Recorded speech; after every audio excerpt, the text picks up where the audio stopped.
Sup, my fellas. Don't forget to leave feedback, and enjoy the story.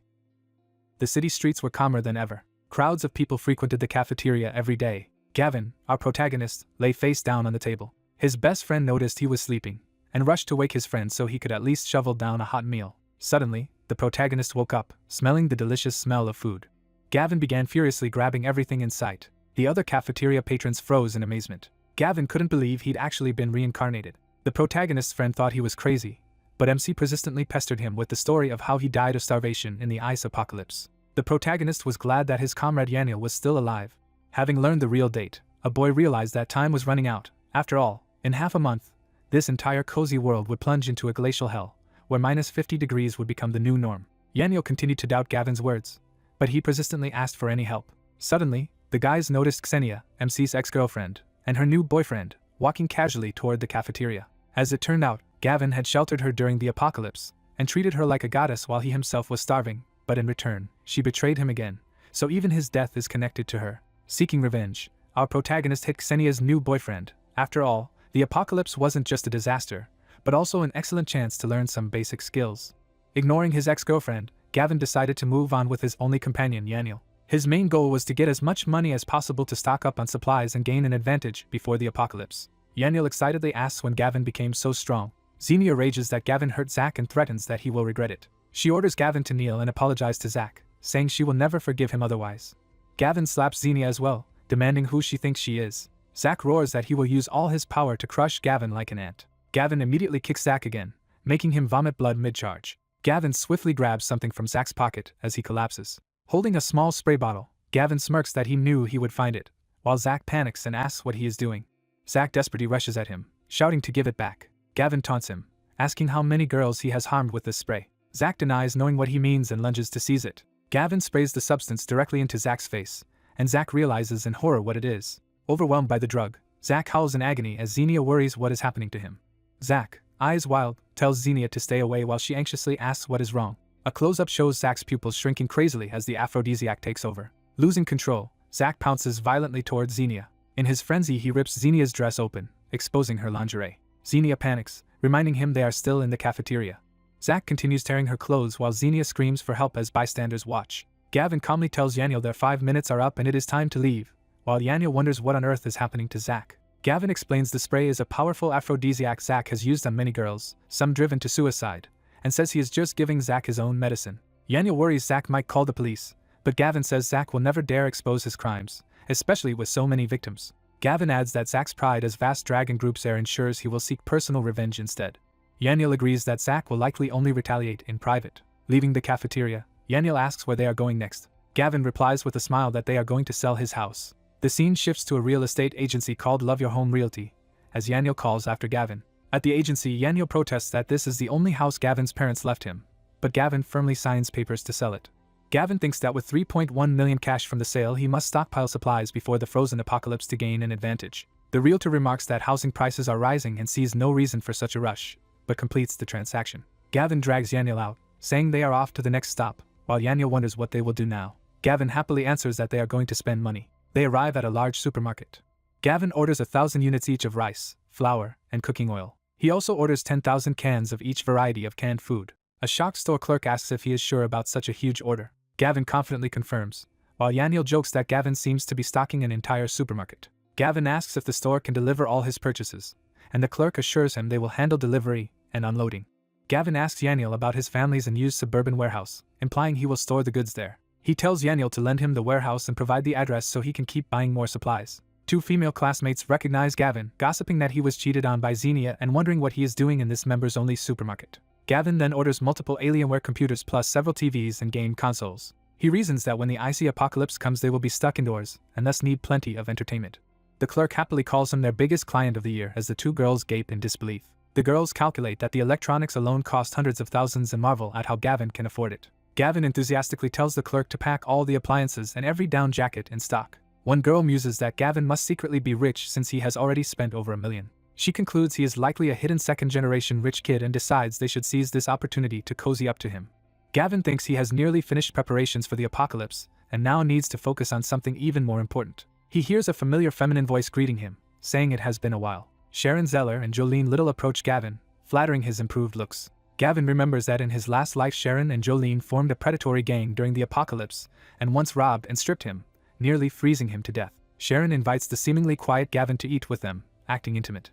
Gavin agrees and tells Yananiel to escort all the purchased goods back to the warehouse because he has something else to do. Sharon and Jolene privately scheme to bleed Gavin dry, planning to drag him to a luxury restaurant. Gavin, between the two women, cheerfully says he is starving as they lead him out. A shot shows the upscale restaurant building they head toward. Outside the restaurant, the women brag about how exclusive and expensive it is and urge Gavin inside, claiming they only bring special people there. Inside the elegant dining hall, the women ask Gavin how he finds the food. Looking at the menu, Gavin comments that it seems quite expensive. The women insist it is not expensive at all and offer to order for everyone if he will not. Jolene immediately orders the most luxurious items: caviar, top-grade Wagyu beef, Antarctic lobster, and more. After gorging themselves, Sharon, feeling pleasantly stuffed, revels in how satisfying the extravagant meal was. She asks Gavin how his meal was, and he politely says it was delicious and that he is stepping out for a moment. Gavin heads alone to the front desk, where the cashier greets him. The cashier states the total of $18,800 and asks how he will pay, but Gavin instead orders 100 tables of the exact same dishes to pick up in 10 days. She is stunned and asks if he really means 100 tables worth. Gavin smiles and offers his card, saying he can pay in advance. Later, he plans how during the apocalypse he will eat these feasts slowly instead of canned food every day, confident he will figure out preservation within 10 days. Meanwhile, Sharon and Jolene assume Gavin is upfront dutifully paying the bill and plan to have him buy them designer handbags afterward. The cashier returns his card, confirming the order for 100 tables and mentioning the bill for their current meal. Gavin casually tells her to have Sharon and Jolene pay for today's meal themselves. Walking away, Gavin notes he has nearly spent the house sale money and decides to borrow more through online loan platforms. He opens a lending app named XX Loan on his phone. Later, Gavin strolls outside happily, thinking he has already obtained $2.7 million from 36 small loan apps and intends to squeeze more. His phone rings with an incoming call from Sharon Zeller. Back at the restaurant, an angry Sharon demands over the phone to know where Gavin is. Gavin cheerfully replies that something came up and he is heading home. Smirking, he asks why he should be the one to pay the restaurant bill. Sharon shouts that since he invited them to eat, he is obviously supposed to pay. Gavin reminds her they dragged him there, ordered all the food themselves, and that it has nothing to do with him. Sharon, furious, asks how he can call himself a man and expects him to cover the extremely expensive table of food. Gavin points out that he had warned them about the high prices and that they were the ones determined to order the most expensive dishes, so they must accept the consequences.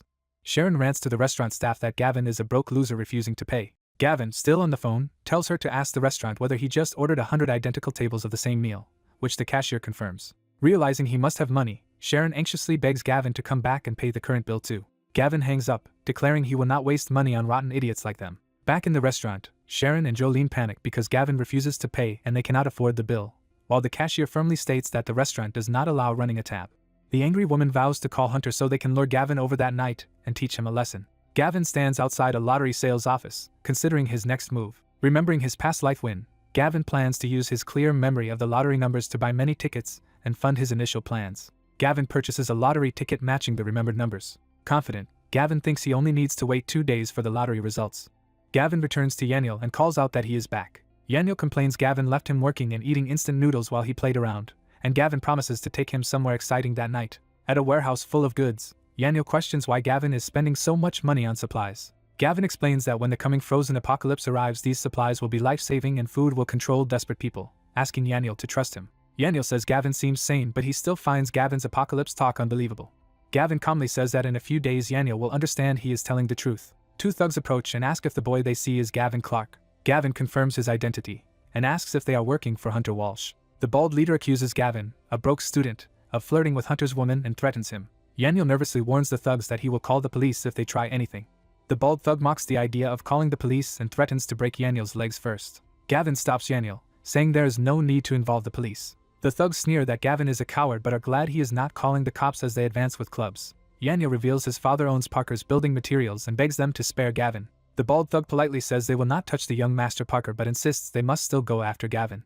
Yananiel shouts for Gavin to run and offers to hold the attackers off. The bald thug shoves Yananiel aside and charges Gavin, declaring he will crack Gavin's skull for provoking Hunter. Yananiel screams Gavin's name in panic as the blow comes. Gavin easily dodges the swing, thinking the thug is slow and obviously untrained. Gavin counters with a powerful kick that sends the bald thug flying and disarms him. Injured and bleeding, the bald thug angrily calls Gavin a brat and tries to recover. Gavin grabs the bat and smashes it into the thug's face, knocking him away. The bald thug's teeth are violently shattered by the impact. Seeing their leader's teeth destroyed, The remaining gang members fear Gavin's ruthlessness. Gavin confidently invites all of them to attack him together. The others roar for everyone to charge and kill Gavin. Gavin gleefully swings the bat and knocks multiple attackers down, finding the fight exhilarating. Yananiel is shocked that the Gavin he knows is now defeating 6 people alone. With the thugs groaning on the ground, Gavin asks if they have had enough and they surrender. Gavin says if they are done, each of them must transfer him 100,000, stunning the blonde thug who protested as extortion. Gavin answers the protest with another painful blow from the bat, making the blonde scream. Gavin coldly tells them that since they came looking for trouble, a beating is not enough, and they must hurry to pay or he will break all their legs. Gavin checks his phone and sees that 600,000 has been successfully transferred to him. Reflecting, Gavin notes his mindset changed after surviving an apocalypse and that people like Hunter committed atrocities then, so being ruthless to them now is justified. Gavin snaps out of his thoughts and tells Yananiel he is taking him somewhere truly exciting. At a flashy club, dancers in revealing outfits perform on stage. Inside the club, Yananiel happily says he loves the place and wants to relax there after the day's events. Gavin approaches the barwoman, says he is here to deliver something to her boss Mr. Jacobs, and she goes to call him. Later, Gavin and Yananiel walk down a corridor lined with stern bodyguards in suits and sunglasses. Yananiel, dizzy with fear, exclaims that this is Gavin's idea of excitement, while Gavin calmly asks if it is exciting enough. Yananiel admits his heart is pounding and panicking, demands to know where they are and why they are there. The bodyguards respectfully announce Mr. Lowe's arrival as Gavin and Yananiel stand between them. Mr. Lowe appears, asks if they are here to make a delivery, and notes he has never seen Gavin before. Gavin says this is their first meeting and that he came because he heard Mr. Lowe was receiving goods. Suspicious, Mr. Lowe points out they are empty-handed and asks where the goods are.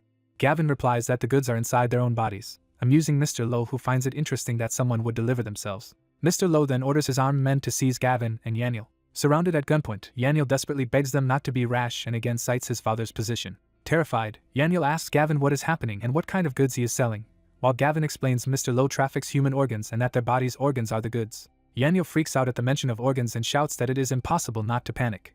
Gavin challenges Mr. Lowe, saying they are offering goods and asking if the infamous buyer dares to purchase them. Gavin proposes that for 10 million all the organs in his body will belong to Mr. Lowe. Mr. Lowe counters by offering only 5 million, saying a crackdown has driven prices down. Gavin agrees on one condition: Mr. Lowe must pay him first, and he will deliver his body in 3 days, while Mr. Lowe warns him not to try running. Mr. Lowe tells his subordinate to have Gavin and Yananiel sign indenture contracts. Gavin insists there should be 2 contracts and demands one for Yananiel as well, while Yananiel protests that he does not want to sell. Gavin overrides him, telling the men Yananiel is selling too, as Yananiel frantically insists he does not need the money. A thug puts a gun to Yananiel's head and forces him to sign the contract. Once outside, Yananiel angrily accuses Gavin of literally selling him out while claiming to seek excitement together. Gavin brushes it off as trivial and suggests going elsewhere, while Yananiel panics about Mr. Lowe's vicious reputation and fears they will be torn apart in 3 days. Gavin explains Mr. Lowe has trafficked countless organs and harmed many people, and confidently predicts that in 3 days Mr. Lowe will die. Yananiel is horrified that Gavin plans to take on heavily armed Mr. Lowe, but Gavin says he will next make Yananiel believe the apocalypse is real. At a luxury villa complex, a staff member asks Gavin if he only wants to rent that particular villa. Gavin confirms he is set on renting just that one and none of the others. Yananiel cannot understand why they are suddenly renting a villa, and Gavin replies that something valuable is inside this one. Gavin recalls that in his past life this villa had the most supplies and a rare apocalyptic opportunity, attracting many desperate people and becoming the place where he eventually died amid horrific loss of humanity. Resolute, Gavin thinks that since he died here in his past life, his new life will begin here. The agent says the owner has declared the villa not for rent, but Gavin offers to pay double the normal rent. She explains the owner is not short of money, yet Gavin immediately raises his offer to 5 times the rent, though she insists money may not solve it. Gavin then offers 10 times the rent and says he can pay the first month immediately.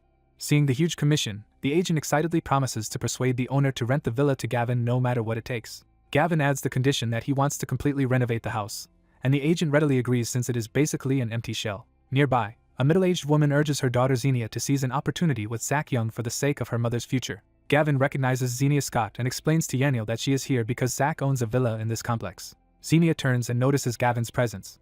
Xenia angrily accuses Gavin of stalking her, and says she has not even settled accounts with him for what happened last time. Her mother contemptuously calls Gavin a poor lower-class student, and declares Xenia would never be interested in someone like him no matter how far he follows her. Gavin retorts that they are idiots, and asks who is stalking whom, while the mother threatens to complain to his school and the police for his rudeness. Gavin sarcastically says she might as well give him the death penalty, and questions what his renting a house has to do with them. Xenia mocks him, saying she knows he is poor and cannot possibly afford a villa that costs at least 20,000 a month. The agent returns, happily informing Gavin that the rent has been set at 25,000 a month. Xenia's mother is shocked that the supposedly poor boy has actually rented a villa there. Xenia stubbornly insists Gavin only rented the villa to get close to her, and tells him to give up because it will not work. Yananiel calls Xenia a delusional princess, and Gavin and he comment that her attitude is insane.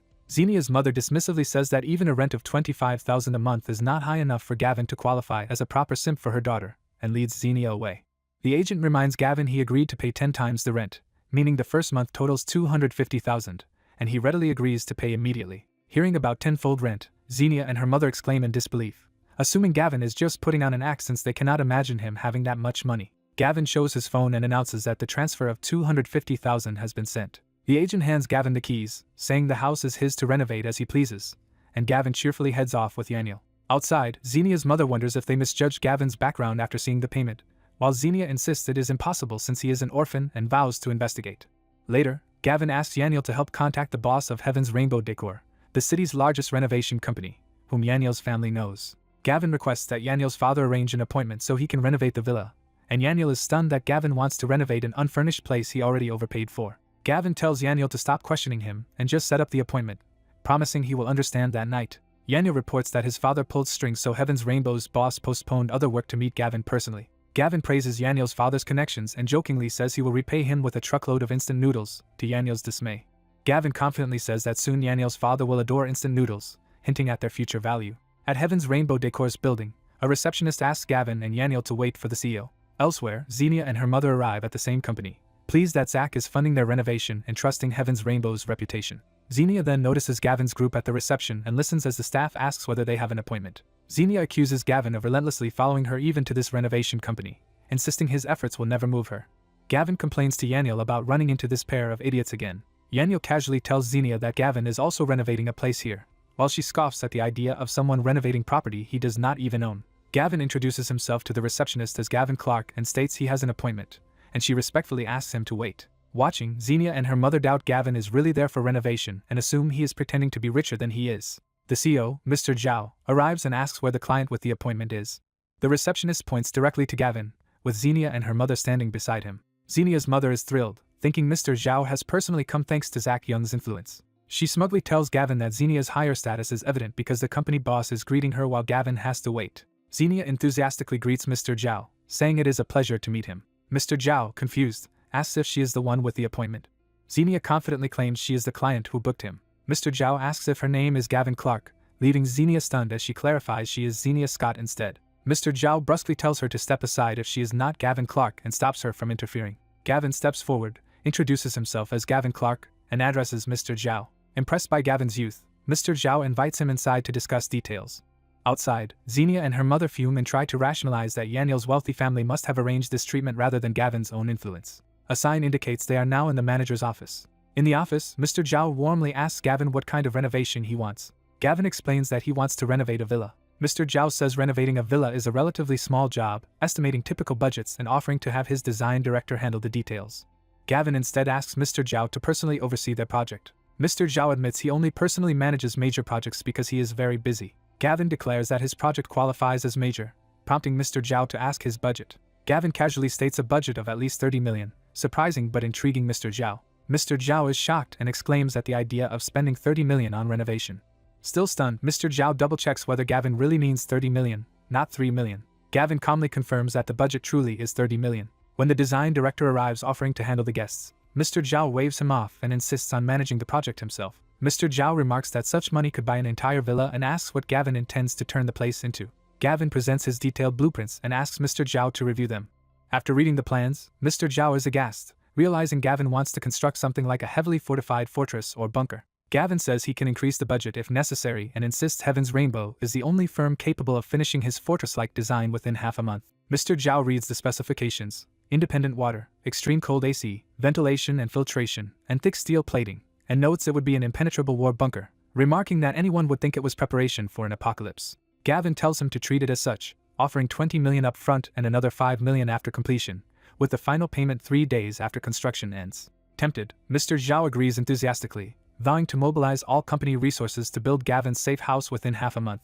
Leaving, Yananiel yells that spending 35 million to renovate a rented villa is insane. Gavin replies that money will soon be worthless and urges Yananiel to convince his father to prepare as well, while Yananiel demands to know where Gavin got so much cash. Gavin admits he borrowed 10 million from shady lenders and jokes that the apocalypse had better be real, or he will never recover financially. Xenia approaches, assuming Gavin's actions are meant to impress her, and provocatively asks how much he spent on renovations. Annoyed, Gavin thinks it is none of her business and rejects the idea that he is trying to attract her.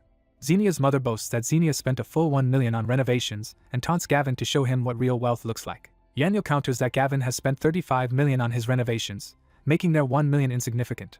Xenia bursts into mocking laughter, saying 35 million is absurd and accusing them of bragging ridiculously. Gavin smirks and asks whether, if he truly spends 35 million, Xenia will be willing to call him dad.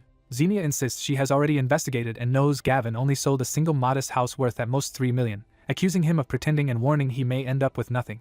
The older woman mockingly promises to call the man her father if he really spent 35 million. As Gavin leaves, the female staffer calls him back because he forgot his contract. The older woman eagerly grabs the contract, intending to read the amount and expose Gavin as a liar. Looking at the document, she is shocked and terrified by what she sees. Her daughter smugly asks if the contract amount is tiny, assuming Gavin has little money. The woman, sweating, admits the contract really is for 35 million. Refusing to accept it, she yells that the contract must be fake because Gavin could not have that much money. Gavin's companion firmly states the contract is genuine, signed by their boss, and warns the woman of legal consequences for slander. Gavin reminds the woman of her earlier promise and demands she call him daddy, which enrages her. Gavin suddenly slaps the woman aside. As the shocked daughter supports her mother, Gavin's friend remarks that the slap was satisfying and suggests they leave. The red-haired daughter furiously vows revenge on Gavin for humiliating her mother. Night falls over the upscale villa neighborhood where Gavin is staying. Back at the villa, Gavin's chubby friend asks why they have returned. Gavin replies that his next goal is to convince everyone the apocalypse is coming. The chubby friend, following Gavin upstairs, says Gavin's recent behavior is so strange that either the apocalypse is real or Gavin has gone mad. Later outside, the chubby friend complains about freezing in midsummer while they have waited 2 hours for something to happen. Checking his phone, Gavin exclaims that the crucial moment is near. A golden meteor streaks across the sky and Gavin declares that it has arrived. Shivering, the friend thinks it is just a shooting star and wonders what Gavin is expecting. Gavin explains that the true apocalypse is still half a month away, but omens like abnormal cold and frequent meteors have already started. The friend panics as one meteor seems to be headed directly toward them. Gavin internally recalls that such meteors grant abilities, and that this neighborhood later became a survivor base because several fell here and empowered people. He remembers that, in his past life, a similar meteor landed in an empty villa and was first discovered by a thief. Terrified, the chubby friend yells that the meteor is going to hit them and urges Gavin to run. Instead, Gavin eagerly lunges toward the falling meteor, determined to seize this opportunity. His friend screams that Gavin must have a death wish. The meteor engulfs Gavin in a blinding explosion of light. Seeing the blast, the chubby friend assumes Gavin has been crushed and is dead. Gavin reappears surrounded by golden energy, noting that he gained a skill that multiplies his physical abilities 5-fold, which is more than enough for now. Wreathed in light, Gavin asks Yananiel if he finally believes him. Yananiel stares in disbelief, realizing Gavin is alive. Gavin explains he survived and has awakened a special power that makes him far stronger. Yananiel, unconvinced, says Gavin looks no different and asks how he is stronger. Gavin silently places a hand on Yananiel's shoulder. Effortlessly lifting Yananiel with one arm, Gavin shocks him. Holding his friend aloft, Gavin again asks if he believes him now. Yananiel, amazed that someone over 200 pounds was raised with one hand, concedes Gavin's strength. Gavin then hoists Yananiel over a balcony, alarming him. Smiling darkly, Gavin orders Yananiel to get down. Gavin jumps off the 10-meter height with Yananiel still in his grasp while Yananiel begs him not to throw his life away. They land with a heavy impact but both remain unharmed. Yananiel, stunned, realizes he is completely fine after the fall. Gavin again asks if his friend believes him, and Yananiel hurriedly agrees, saying surviving such a jump proves it. Elsewhere, Xenia's mother asks her daughter what she is staring at from the window. Xenia says she saw a shooting star land near Gavin's rented house and spitefully adds she wishes it had crushed him. She then reassures her mother that Zach Young will return soon and will not let Gavin off after their previous conflict. The doorbell rings, drawing the mother's attention. She greets the returning Zach enthusiastically, and he immediately asks where Xenia is. Xenia happily calls out to Zach from inside. Zach slaps Xenia playfully and tells her to shower quickly because he has been pent up for days. When the mother awkwardly reminds him she is still present, Zach crudely orders her to boil water and leave. Xenia stops Zach from rushing, saying she has news that Gavin has also moved into their neighborhood. Enraged, Zach shouts that Gavin dares to show his face before him. The mother claims Gavin rented the villa just to get close to Xenia and urges Zach to drive him away. Zach vows to call and help immediately and make Gavin regret crossing him. On the phone, Zach contacts Biao and introduces himself. The scene shifts to the box club, a boxing gym. In the ring, Biao is encouraged by others to go ahead with another bout. Still on the phone, Zach tells Biao he will pay 200,000 to deal with someone. Biao accepts the job, promising results within 2 hours. He tells his current opponent he has work to do so he will end the match quickly. The underground boxing champion angrily lashes out, offended that a rookie looks down on him. Biao responds with a single devastating punch that knocks the champion out. Spectators are amazed that Biao, supposedly a rookie, defeated the underground champ in one blow and hail him as a rising boxing king. Back at the villa, Gavin notes that the current strange weather resembles the early phase of an ice age apocalypse. Inside, Yananiel laments humanity's grim fate, while Gavin asks if he has decided what to do next. Yananiel pledges to follow whatever plan Gavin gives him. Gavin tells him to first return home and convince his father to sell everything. Yananiel says his father has assets but would sooner think his son is crazy than believe in an apocalypse. Gavin stresses that in half a month money will be useless, only supplies will matter, so even being the richest man would not help. Resolved, Yananiel decides to risk his father's wrath and bankrupt the family to prepare. Gavin suddenly senses something and becomes alert. He hushes Yananiel, saying something is wrong. Gavin explains that people have surrounded the villa outside. Outside, Biao's crew confirms they have encircled the house and Biao orders them to break down the door. One thug volunteers and charges the front entrance with a sledgehammer. He grins confidently as he raises the hammer while Biao and others watch. The thug is violently knocked back by the force of the door being opened from inside. Gavin steps out with Yananiel and calmly asks who they are. Biao is surprised Gavin sensed them and asks if he is also a trained fighter. Gavin recognizes him and calls him Duan Hubia. Biao is startled that Gavin knows his name. Gavin recalls that in the future Biao will be a powerful ability user, shown cloaked in fiery energy. Narration explains Biao was one of the fortunate who gained abilities after the apocalypse and, unlike many, retained some conscience. Biao states Zack sent him to deal with Gavin and offers a light beating that would only leave him bedridden for half a year. Gavin replies that he will also go easy on Biao and tells him to leave. Angered, Biao charges forward to see what gives Gavin such confidence. Gavin easily dodges and comments that Biao's punch is too slow. Impressed by Gavin's reflexes, Biao attacks again, wanting another exchange. Gavin counters with a swift blow that sends Biao flying. Biao's men are stunned that their boss, who just beat the underground champion, has been knocked down. Biao, struggling up, complains Gavin is abnormal while Gavin calmly asks if he admits defeat. Biao stubbornly declares that no one can make him submit. Gavin responds with a powerful kick to Biao's chest, launching him into the air. Biao lies on the ground and Gavin asks how that feels. Biao admits he was powerless but still refuses to submit. Gavin says it would be boring if Biao gave in too easily and offers to help save Biao's sister if he does a job for him. Shocked that Gavin knows his sister is ill, Biao demands to know how he learned that. A flashback shows Biao sadly watching over his sister in a hospital bed. Gavin explains he knows she has an incurable terminal disease and that Biao risks his life in underground fights to pay for her treatment. Hearing this, Biao asks if Gavin truly can save his sister. Gavin insists he is the only person in the world who knows how to do it, and leaves it to Biao whether to trust him. Convinced by Gavin's strength, Biao agrees and asks what Gavin wants him to do. Gavin instructs Biao to severely beat Zack Young, keep him bedridden for half a month, and extort as much money as possible. Biao silently considers this command. He then rallies his men, ordering them to follow him. When asked if he really believes Gavin, Biao answers that he has no choice because he must seize any hope to save his sister. Meanwhile, Zack assumes Gavin is hospitalized and thinks it is time to proceed with his own plans. In his bedroom, Zack and Xenia engage in foreplay, with Xenia calling him terrible.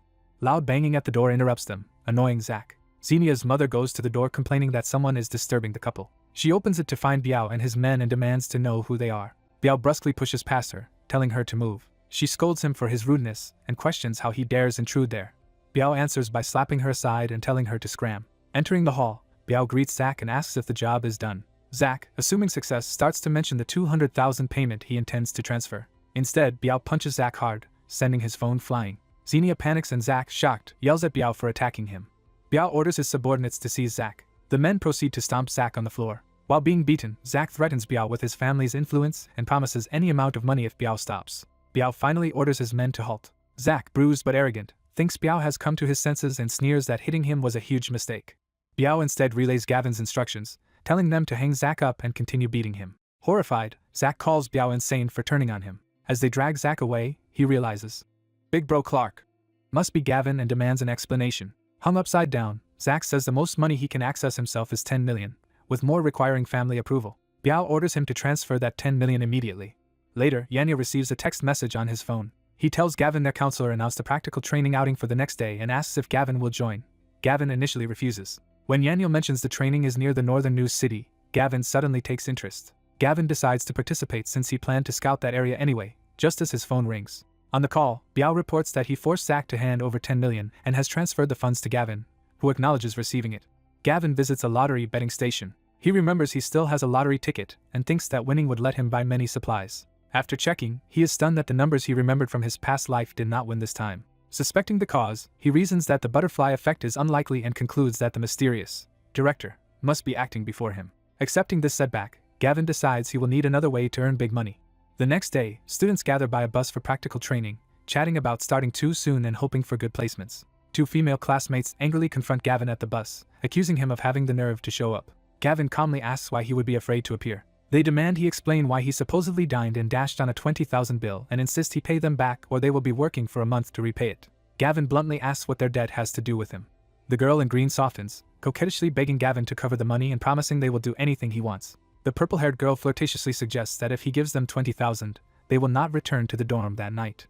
Smiling, Gavin agrees to help but first asks them to lend him 40,000. Realizing he is tricking them, the two girls angrily storm off, shouting that Gavin should just wait. Yananiel arrives calling for Gavin, and Gavin, noticing Yananiel's puffy eyes, asks why they are so swollen. Yananiel explains he tried to warn his dad about the coming apocalypse by crying. Gavin cheerfully asks if Yananiel's crying strategy worked. Yananiel recounts that his dad ignored him for hours then beat him with a rod, making him cry for real. Gavin comforts Yananiel, saying even accepting the apocalypse took Yananiel days so his dad will need time too. Counselor Chi Changong orders all the students onto the bus to depart. The students, including Yananiel and Gavin, ride the bus to their internship site. On the bus, Yananiel, thirsty from salty food, asks Gavin for water, but Gavin has none. Classmate Chi Tsui shyly offers Gavin a bottle of water, and he thanks her. Gavin immediately hands the drink to the desperate Yananiel, urging him to take it. Chi Tsui gently brings up Gavin's breakup with Xenia, hoping he is not too sad. Gavin reassures Chi Tsui that he is glad he saw Xenia's true nature. Chi Tsui offers Gavin money since she heard Xenia cheated him, but he refuses because her family is poor. Yananiel whispers that Chi Tsui clearly likes Gavin, prompting Gavin to snap at him to just drink. The counselor announces that the bus has arrived at the internship destination. As students disembark, Chi Changong tells them to exit orderly so he can assign placements.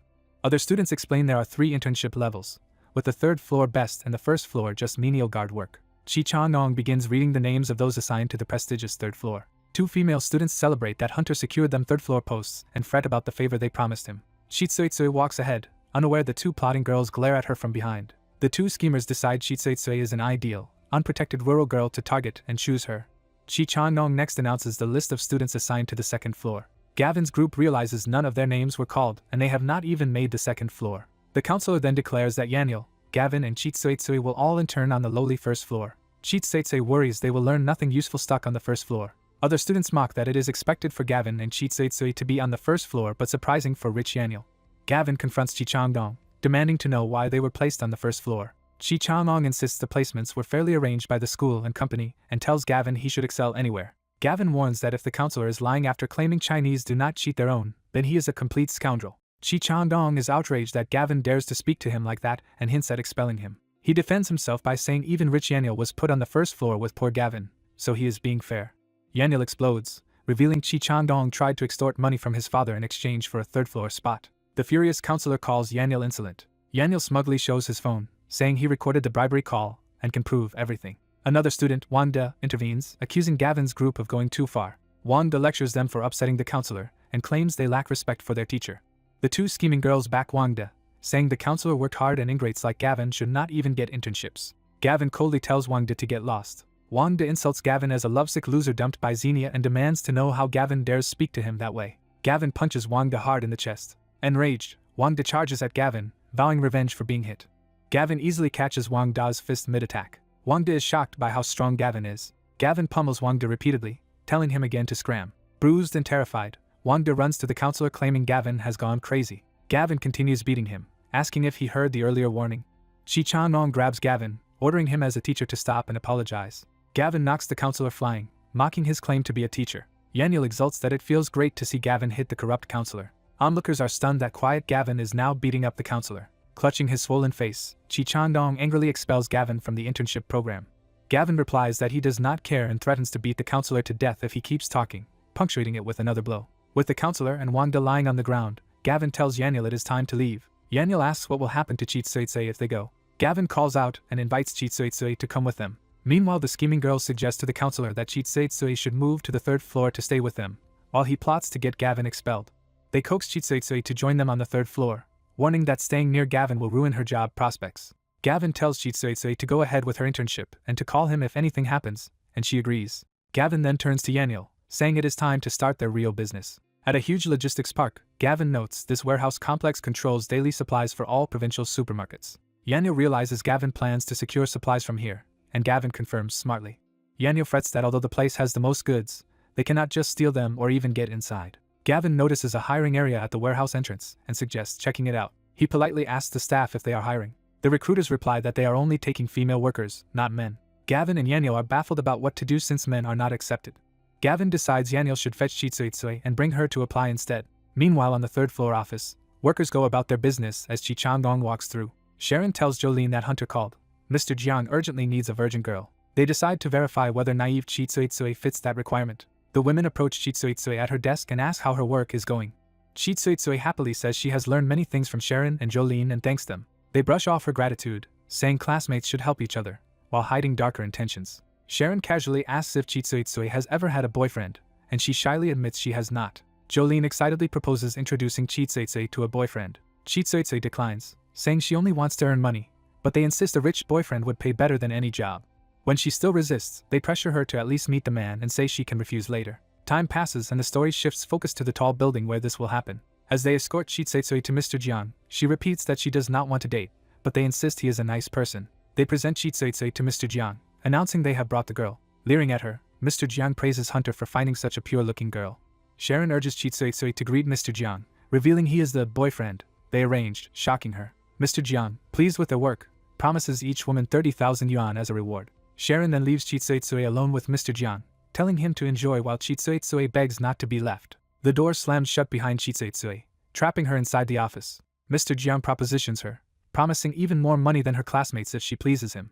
Chitsuitsui refuses, warns him she will call the police and backs away. Mr. Jiang laughs that the security team are his friends, so she has no one to report him to. She pleads again to just work peacefully and for him to let her go. He strikes her, knocking the phone from her hand. Mr. Jiang declares that no woman leaves his office unscathed once she enters. The dropped phone is shown to be calling Gavin. Outside, Gavin and Yananiel walk when Gavin hears his phone ringing. He sees an incoming call from Chitsuitsui. Gavin answers cheerfully and asks what is wrong. Inside the office, Mr. Jiang stomps and crushes Chitsuitsui's phone to cut the call. He leers that he favors inexperienced girls like her and urges her to accept her fate in exchange for success. Chitsuitsui defiantly says she would rather die than agree and raises a potted plant to defend herself. Gavin, noticing the sudden disconnection, worries something has happened to Chitsuitsui. Convinced she is in danger, Gavin sprints back toward the building. Inside, Chitsuitsui hits Mr. Jiang with the plant while yelling at him not to touch her. He clutches his head angrily, saying she does not know what is good for her. Mr. Jiang viciously beats Chitsuitsui, promising to make her suffer. As Gavin and Yananiel reach the building entrance, a guard blocks them and demands to know what they are doing. Yananiel blusters that they are with the young master, shocking the guard who asks what he means. Gavin shoves the guard aside and orders him to move. Another guard yells after them that Chitsuitsui is on the third floor and tries to stop the supposed young master, per Mr. Jiang's orders. The guard chases, explaining Mr. Jiang is handling important business and must not be disturbed. Gavin coldly claims to be Mr. Jiang's father, so he does not need to wait. The guard is bewildered that Mr. Jiang's father looks so young. Realizing something is off, he shouts for security, saying there is trouble. He continues to yell for backup as he runs. The elevator display shows Gavin and Yananiel heading for the third floor. Sharon and Jolene, chatting in the hallway about Mr. Jiang enjoying Chitsuitsui, do not see Gavin approaching from behind. They are stunned to suddenly encounter Gavin on the third floor. Gavin, furious, demands to know where Chitsuitsui is. The women evasively ask why he is asking since he is not an intern here. Gavin warns them he will ask only once more where Chitsuitsui is. Sharon angrily tells him this is not a place to act wild and tries to assert authority. Gavin silences her with a brutal strike. Jolene, horrified, shouts at Gavin for daring to hit them. Gavin also slaps Jolene down. Looming over them, he repeats his demand to know where Chitsuitsui is. Cowed, they admit Chitsuitsui is inside Mr. Jiang's office. Sharon tries to warn Gavin not to be reckless because Mr. Jiang is powerful and controls everyone there. Ignoring her, Gavin kicks the office door open. Inside, Chitsuitsui sees Gavin and cries for help while Mr. Jiang orders Gavin to get out. Gavin calls Mr. Jiang a bastard and orders him to release Chitsuitsui. Mr. Jiang blusters, asking if Gavin knows who he is or where he is standing. Gavin grabs Mr. Jiang's attacking hand, stunning him. He calmly breaks Mr. Jiang's arm, making him scream. Writhing in agony, Mr. Jiang calls desperately for security. Gavin savagely punches him in the gut, calling him an animal and telling him to die. Gavin checks on Chitsuitsui, and she tearfully says she is okay but terrified of what almost happened. A squad of guards bursts in, demanding to know who is causing trouble. Mr. Jiang orders the guards to beat Gavin and Yananiel to death. Sharon and Jolene cheer the order, convinced Gavin deserves it for attacking them and Mr. Jiang. Moments later, guards are shown knocked out on the floor, revealing Gavin has defeated them all. Sharon is shocked that every security guard has been taken down. Cowering, Mr. Jiang asks Gavin what more he wants from him. Gavin vows to make sure Mr. Jiang never thinks of preying on women again. He crushes Mr. Jiang's groin with a stomp, leaving the man bleeding and broken. Gavin walks away as Mr. Jiang lies on the ground screaming in agony. Gavin turns his dark glare on Sharon and Jolene, addressing them ominously. Terrified, they beg him not to hurt them, reminding him they are former classmates and women. Gavin beats Jolene, calling out the hypocrisy of treating Chitsuitsu that way while claiming to be classmates. He also strikes Sharon, saying he would have crippled her already if she did not still have some use. With Mr. Jiang and the two women groaning on the floor, Gavin leads Chitsuitsu and Yananiel out, saying they are leaving. Sharon fusses over the injured Mr. Jiang and says they should call the police. Mr. Jiang slaps her, yelling that they cannot report this and ordering her to hurry him to a hospital instead. Later, furious and humiliated, Mr. Jiang phones Ziwei Biotech, asking them to use their latest experimental success to make Gavin disappear permanently. Walking with Gavin and their friend, the girl shyly thanks Gavin. Gavin says classmates should help each other and asks about her future plans. She explains that losing this internship ruined her plan to secure a job and now her prospects look grim. Gavin offers to help her find a job. She happily accepts and asks him to find her one. Gavin brings her and their friend to a place that is hiring. At the warehouse, she is surprised Gavin really wants her to work there, and he confirms it. She worries the warehouse manager role does not match her finance major. Gavin reassures her that every job has value and she can excel anywhere. The recruiter impatiently asks if she will take the job as they are closing. Gavin urges Chitsuitsui to register quickly, and she agrees. After she signs up, Gavin tells her to work hard and says they will visit her soon. Walking away, Gavin's chubby friend jokes that only a naive top finance student like Chitsuitsui would accept becoming a security guard. Gavin replies that her so-called silliness is exactly why she got this opportunity. Leaving the logistics park, Gavin says it is time for them to head back. Suddenly a gun is pressed to Gavin's head and he is ordered not to move. Seeing the armed men, Gavin guesses they work for Mr. Low. Their leader says Gavin's 3 days are up and orders them into the vehicle to have their bodies dismantled for Mr. Low. Gavin's friend urges him not to go quietly, saying these 4 thugs should be no problem for his skills. Gavin smiles and decides to go along, saying the real show has yet to start. The kidnappers bring them to an isolated warehouse and announce they have arrived. Inside the abandoned suburban factory, Gavin's friend nervously points out where they are. A thug shoves Gavin forward with his gun, telling him to stop dawdling. Gavin's eyes flare with determination as he prepares to act. He suddenly disarms and throws one attacker with a swift strike. Gavin then fatally shoots another thug in the head. Holding the smoking gun aloft, Gavin stands over the fallen man. The remaining gunmen angrily shout that he is courting death. Gavin calmly guns down several more enemies with precise shots. His friend excitedly praises Gavin's one-shot kills and calls him a sharpshooter. Gavin hands his friend a pistol and tells him to take it. Narration reveals that in his previous life during the apocalypse he had no powers, so he relentlessly trained his marksmanship, becoming an expert shooter. His friend panics that he does not know how to use the gun. Gavin asks if he plays shooter games, and the friend proudly answers that he is a pro. Gavin tells him to just imagine he is playing one of those games now. Outside, a container truck arrives with people gathered around cargo. Gavin and his friends see that the truck belongs to Ziwei Biotech, a top global biotech corporation, and wonder why it is here. Gavin recalls that in his past life Ziwei Biotech became revered saviors after the apocalypse by boosting human survival. But now he realizes the company is more sinister than it appears. 2 armed guards discover Gavin and his friend and demand to know who is there. Gavin instantly shoots them both before they can react. Checking a badge from one of the bodies, Gavin confirms they are Ziwei Biotech employees. A blonde executive greets Mr. Low, praising the freshness of the body parts he supplies and saying Ziwei Biotech is satisfied. Mr. Low proudly replies that he is honored to cooperate, and that 2 more living specimens will soon arrive to complete the set of 6. Spotting Gavin and his chubby friend, Mr. Low recognizes them as the last 2 live parts. He cheerfully presents Gavin and his friend to Ms. Pei as the final 2 healthy organ donors. Ms. Pei suddenly notices that the 2 captives are armed and questions why they have guns. Mr. Low turns in shock and starts to exclaim at them. Gavin wordlessly shoots him, wounding his leg. Howling in pain, Mr. Low orders his men to attack Gavin. Gavin proceeds to shoot down the rushing gunman with effortless accuracy. Ms. Pei marvels at his precise shooting while Mr. Low frantically orders everyone to swarm them. Gavin hides his friend behind a truck and says he will handle the attackers, then shoots more of them as they charge. Furious, Mr. Low rants that no one has ever dared cause trouble on his turf and orders his underlings to crush the intruders and take their organs. Gavin continues mowing down the gunmen with dual pistols. The remaining thugs note Gavin's incredible speed and try to stop him with gunfire. Moments later, one of the gunmen collapses dead at Ms. Pei's feet, shocking her. Surrounded by corpses, Mr. Low and Ms. Pei tremble and demand to know what Gavin wants. Gavin points his gun at them and counters by asking what they want. Mr. Low scoffs that such information is beyond a punk like Gavin. Gavin shoots him again in the shoulder, cutting off his arrogance. Staring down the smoking barrel, Gavin coldly tells him to repeat himself because he is listening. Mr. Low, bleeding but defiant, warns that he is not easily frightened and that Gavin does not know who he is crossing. Gavin orders his friend to kill Mr. Low, stunning the chubby guy. Gavin insists again that his friend do it. Thinking Gavin distracted, Mr. Low draws a hidden gun and prepares to shoot him. Gavin's friend panics but fires first. Mr. Low is shot in the forehead, staring in disbelief as blood trickles down. Horrified, the chubby friend realizes he has killed someone and stares at Mr. Low's corpse. Gavin dismisses Mr. Low as useless, saying Ms. Pei must know far more, which makes her panic that he knows her name. Smiling darkly, Gavin says she does not need to know who he is and jokingly tells her she can call him daddy. Outraged, Ms. Pei screams at him to stop being so insolent. Gavin shoots her in the leg, making her collapse in agony. Wounded and terrified, Ms. Pei identifies herself as a Ziwei biotech executive and warns of consequences for attacking her. Gavin shoots her other leg as well, ignoring her status. Standing over the trembling executive, he says he is not interested in her empty threats. Begging for her life, she promises to tell him everything, confessing that Mr. Lowe supplies them with live human organs for Ziwei's human experiments. Gavin demands to know what kind of experiments they are doing. She explains they study human evolution and bioweapons and offers to take him to see the project if he spares her. A brief image shows a monstrous mantis-like war machine, hinting at the result of those experiments. Gavin realizes that Ziwei created the mantis war god using these human test subjects and that, contrary to his past assumptions, their unethical human modification began well before the apocalypse.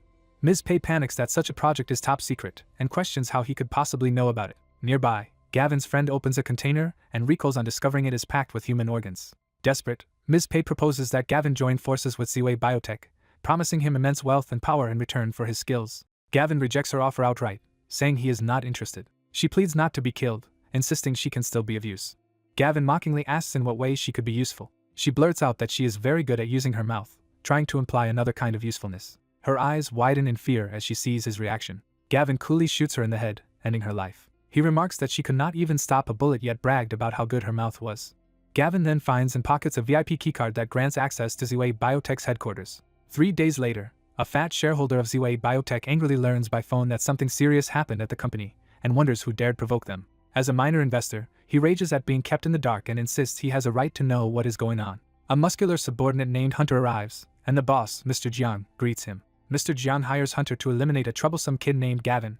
Hunter, who already bears a grudge against Gavin, promises to handle it, and vows to send Mr. Jiang one of Gavin's hands within days. Elsewhere, Gavin's heavily fortified villa is described as so reinforced that even a tank could not break through it. An engineer reports that only the interior systems such as ventilation, water, and heating remain to be finished in about a week, and Gavin thanks him for the hard work. The neighborhood committee woman Auntie Lou visits, introduces herself, and confirms Gavin is the new resident. She asks Gavin to join the community group chat via QR code so they can stay in touch.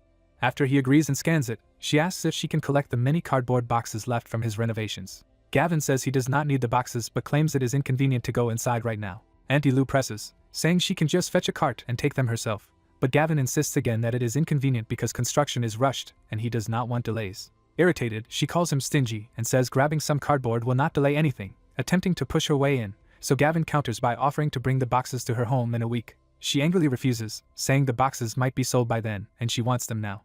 Losing patience, Gavin shouts at her to scram. She yells back, demanding why he is cursing people. Gavin coldly warns her to get lost or he will hit her. Storming off, Auntie Lou complains that young people have no respect for elders and vows he will get what is coming to him someday. In another scene, a rich young man named Zach Young pays the gang leader One-Eyed Dragon $500,000 to take on a job. One-Eyed Dragon gratefully says that, as members of the vast dragon group, they are duty-bound to serve young Master Young and asks what he needs. Zach explains this is a personal matter and orders them to make Gavin disappear completely without leaving evidence. One-Eyed Dragon smugly assures him that as a professional killer he will act that night so Gavin vanishes without a trace. Later, Zach watches as One-Eyed Dragon and his men head out to perform the hit. Alone, Zach gloats that Gavin underestimates the power backing him and boasts he could kill Gavin with a snap of his fingers. That night, One-Eyed Dragon scopes out a tall, luxurious hotel and asks if the target's location is certain. His henchmen confirm that Gavin is staying in the hotel's presidential suite and note how rich he must be. One-Eyed Dragon orders his men to spread out, watch for any movement, and not let Gavin escape. Inside the suite, Gavin reflects that since his rebirth everything has gone according to his plan. He notes that in 3 days the most critical phase will begin and that the plan's success depends on it. Gavin suddenly senses noise outside his room. In the corridor, One-Eyed Dragon approaches with a pistol, footsteps echoing. Gavin deduces that these must be Zach Young's hired killers and decides to play along with their scheme. Listening through the door, Gavin hears another team planning to enter from the back and realizes more than one group of attackers is coming. Hunter leads his own crew down the hallway, assuring them that dealing with a student will be easy while warning them not to underestimate Gavin because he humiliated another gang before. One of Hunter's men shows off that they are well prepared this time, brandishing a gun. Hunter instructs his men to beat Gavin to death, and then send one of his ears to Mr. Jiang as proof. Inside, Gavin flips the light switch off and cheerfully says that since it is so lively he might as well have some fun. Seeing the room go dark, One-Eyed Dragon assumes Gavin has gone to sleep and orders his men to charge in. Hunter likewise commands his own gang to rush the suite. Both groups burst into the room from different entrances and unexpectedly find each other instead of Gavin. One-Eyed Dragon halts his men, noticing someone ahead in the darkness. Mistaking Hunter for Gavin, he points a gun and tells the figure not to move. Hunter, thinking Gavin is confronting them, arrogantly replies that One-Eyed Dragon is the one who should not move. One-Eyed Dragon rages at the supposed brat for still acting arrogant. Hunter shouts back that the other guy has the script backwards and that he should be the one saying that. One-Eyed Dragon declares that the loudmouth is dead today. Hunter, irritated that the target acts like another killer, tells his men they are too arrogant and orders them to attack. Both gangs simultaneously yell to kill the other side and charge into a firefight. A chaotic gun battle erupts between the two groups, and many of their members are shot. One-Eyed Dragon's subordinate realizes Gavin has reinforcements and yells for their weapons. Hunter shouts that Gavin seems to have a lot of backup and orders his side to open fire. Watching from safety, Gavin smirks and decides to let the fools keep killing each other. After the brutal clash, a battered One-Eyed Dragon leans against the wall by the light switch, panting that he finally eliminated them all. On the floor, Hunter sees his own gang wiped out and angrily demands to know why One-Eyed Dragon is there. They realize they were both sent separately to kill Gavin and argue over the situation. One-Eyed Dragon finally understands they have been tricked and that Gavin likely slipped away long ago. 3 days later, Gavin meets his chubby friend again, who brings him some news. The friend reports that Chi Chang-nong used his influence to have Gavin expelled from school, but Gavin dismisses it as unimportant since an impending apocalypse will render diplomas worthless. His friend admits the diploma is useless but complains that he cannot stand Chi Chang-nong's smugness as the guy brags about Gavin's expulsion in the group chat.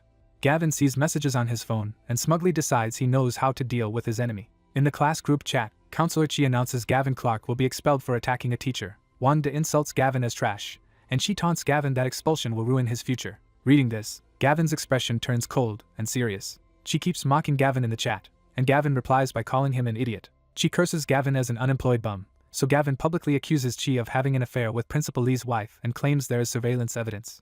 Yananiel, shocked by Gavin's post, exclaims that this gossip is explosive and asks how Gavin knew. Gavin recalls that in his previous life during the apocalypse, Chi himself drunkenly confessed all of this when they were trapped at school. Panicking, Chi orders the chat group disbanded and threatens anyone who shares the messages. Yananiel laughs that Chi is freaking out and says he will upload the chat logs to the school forum. Gavin tells Yananiel they have important business to handle, and Yananiel asks what it is.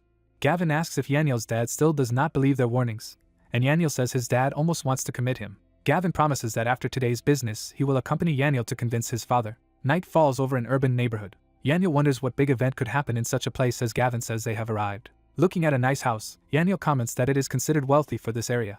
Inside, a drunk man complains that his alcohol is gone while gripping a heavy bottle. The drunkard sits among scattered bottles, watching a bruised girl locked in a cage. His gaze fixes menacingly on the girl. The caged girl glares back defiantly despite her injuries. He yells at her for staring and slams the bottle against the cage, frightening her.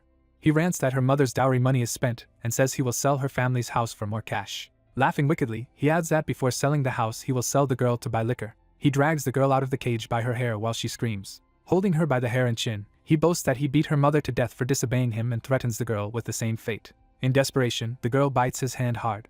Furious, he raises his arm to kill her, telling her to go join her mother. At that moment the door bursts open and Gavin and Yananiel appear, startling the drunk. Gavin and Yananiel stand sternly in the doorway, confronting the scene. The man, still gripping the girl by the hair, demands to know who Gavin is, and Gavin retorts by asking what he thinks. Gavin's narration identifies the man as Phone K, a vicious thug who in the previous timeline gained a hyperspace ability, transported government supplies during the ice apocalypse, and became a temporary national hero.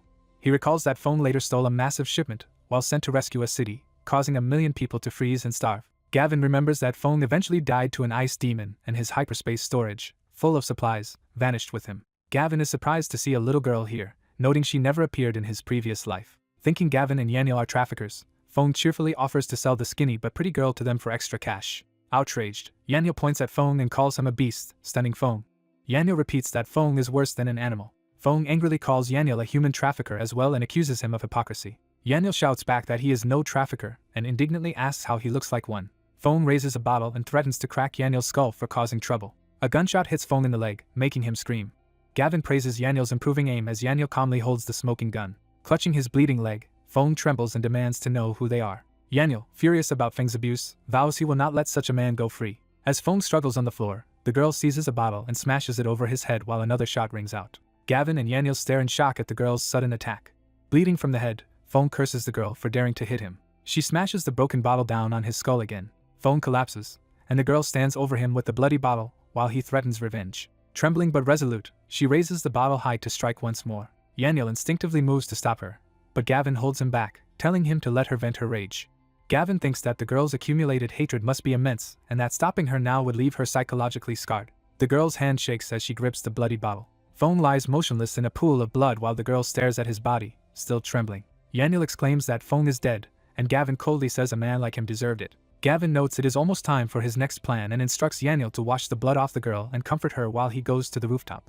On the roof, Gavin watches fiery meteors and a glowing object descend from the sky. He smiles up at it, recognizing this as the greatest opportunity that appears before the apocalypse. Gavin opens his arms as golden light engulfs him and the power descends. Surrounded by energy, Gavin exults that he has succeeded. Inside a vast luminous space, he realizes his new storage dimension is enormous, enough to hoard endless supplies.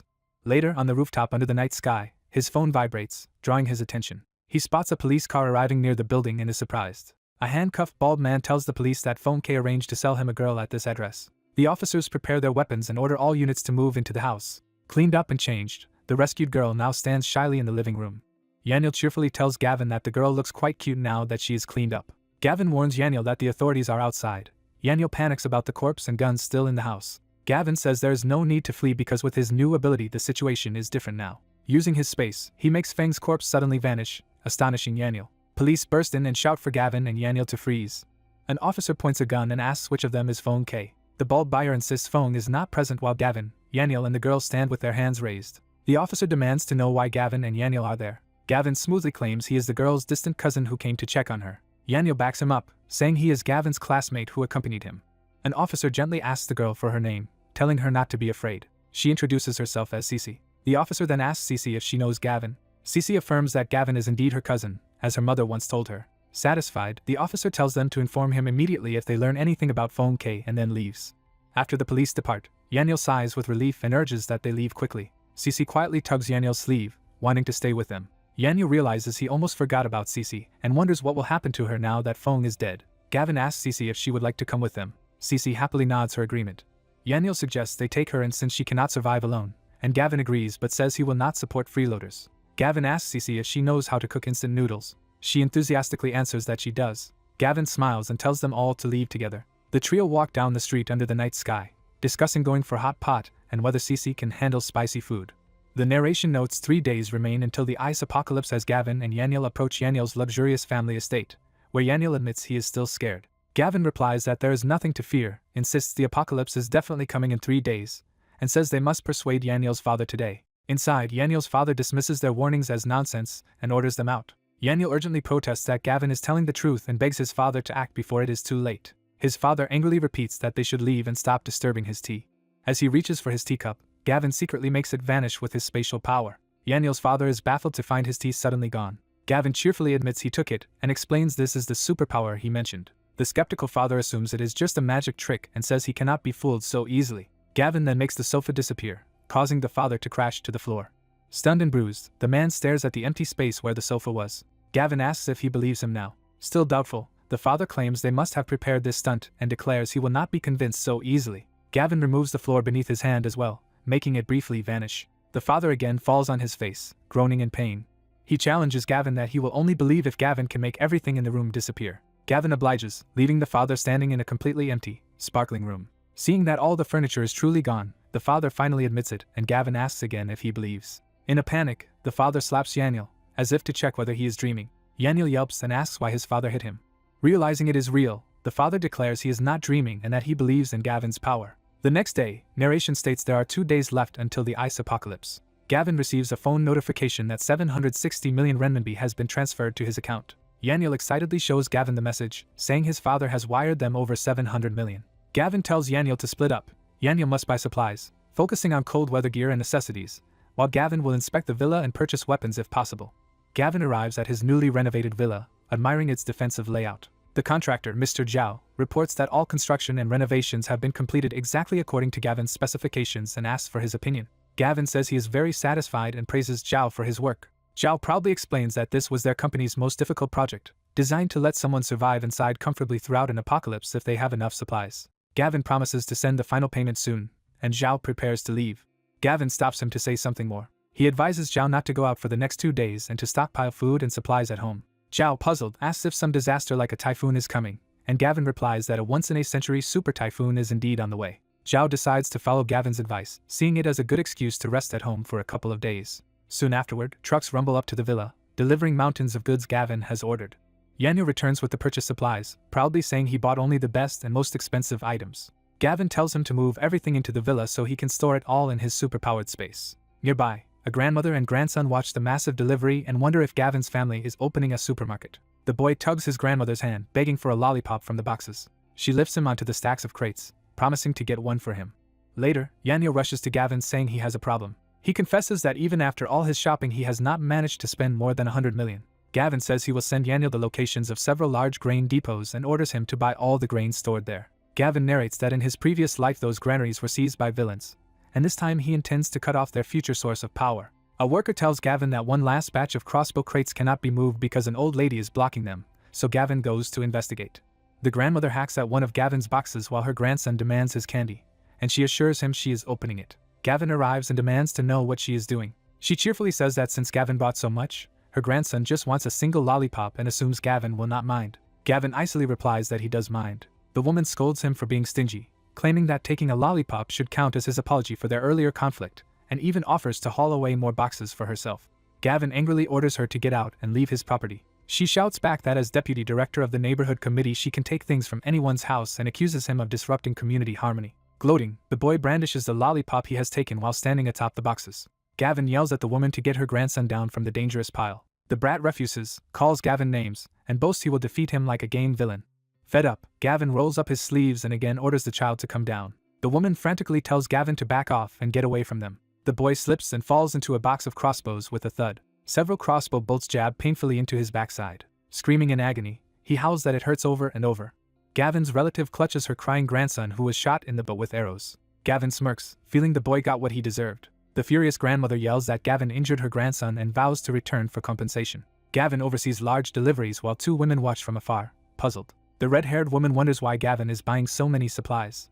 Yang Ziqing, Xenia's best friend, dismisses Gavin as crazy for hoarding so much in the heat. The two women decide to leave Gavin to Zach and head to the salon. Narration states there's one day left until the ice apocalypse. As Gavin notes, he has spent all their money on 5 granaries worth of grain. Gavin tells his chubby friend they will first meet Chitsuitsui and then collect the grain. Chitsuitsui greets Gavin at the logistics park and asks how his recent work there has been. She reports she has been promoted to warehouse supervisor and anxiously asks how long she must keep working there. Gavin says she can quit tomorrow, delighting her. He then stops her resignation, asking Chitsuitsui to do one last favor. Gavin instructs her to obtain the warehouse keys because he plans to come that night. Later she is startled to find him arriving at the warehouse in the middle of the night. Gavin tells her to wait inside the warehouse for an explanation. He stresses that she must wait for him there and keep this secret. Alone in the warehouse, Chitsuitsui nervously speculates about Gavin's intentions. Workers show Gavin and his partner stacks of boxed food for inspection. Gavin dismisses Boss Liang's people and receives keys to the other granaries. Once the staff leave, Gavin and his friend prepare to act. Gavin activates his hyperspace ability, commanding it to collect the warehouse's goods. His friend is stunned as all the food vanishes instantly. Gavin explains that anything stored in hyperspace remains forever fresh, even centuries later. His friend infers that time does not pass in hyperspace, and Gavin says he still needs to study the phenomenon. The returning manager announces his presence, expecting to find the stored goods. He is shocked upon discovering the empty warehouse. He questions his sanity, unable to believe the mountain of food disappeared so quickly. That night Gavin knocks on the sealed warehouse where Chitsuitsui waits. She blushes and happily welcomes Gavin inside. Gavin warns that what he is about to do may shock her and asks her to stay silent. She agrees. He asks if she is ready for him to begin. Nervous and flustered, Chitsuitsui consents. She spaces out in embarrassment until Gavin calls for her to follow him. She hurriedly runs after Gavin through the warehouse. They stand before towering shelves of grain. Gavin prepares to collect this entire batch, believing it will make his resource stockpile astronomical. His hyperspace ability again sweeps through the warehouse. Chitsuitsui panics as everything around her begins disappearing. She realizes the goods have vanished and asks Gavin if he is responsible. Gavin postpones explanations and urges her to help him clear the other warehouses. A sign shows they move on to the surveillance room. Inside the monitoring center, Chitsuitsui wonders why they are there. Gavin uses his power to shut down all the security cameras. He tells her they will leave and that he will explain everything later. Night falls on Gavin's brightly lit villa. At home, Gavin's little sister serves tea to Chitsuitsui as everyone sits together. Gavin asks whether Chitsuitsui believes his story about the impending apocalypse and his powers, and she says she does. Gavin's friend marvels at her unconditional trust in Gavin. Gavin declares that since the apocalypse begins tomorrow, none of them should go outside anymore.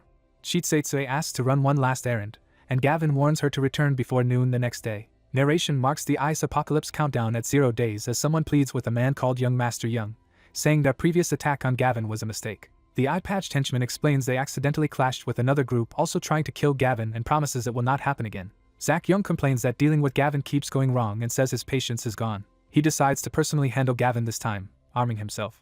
Meanwhile, a group of stray cats and dogs eagerly await food. Chitsuitsui feeds them and tearfully tells them the apocalypse is coming so they must learn to fend for themselves. She bids the animals farewell, hoping to see them again. Zach's men observe Chitsuitsui and report that Gavin has been holed up in his villa, making it hard to strike at him directly. The eye-patch thug suggests kidnapping Chitsuitsui, assuming she is Gavin's girlfriend, to force Gavin out.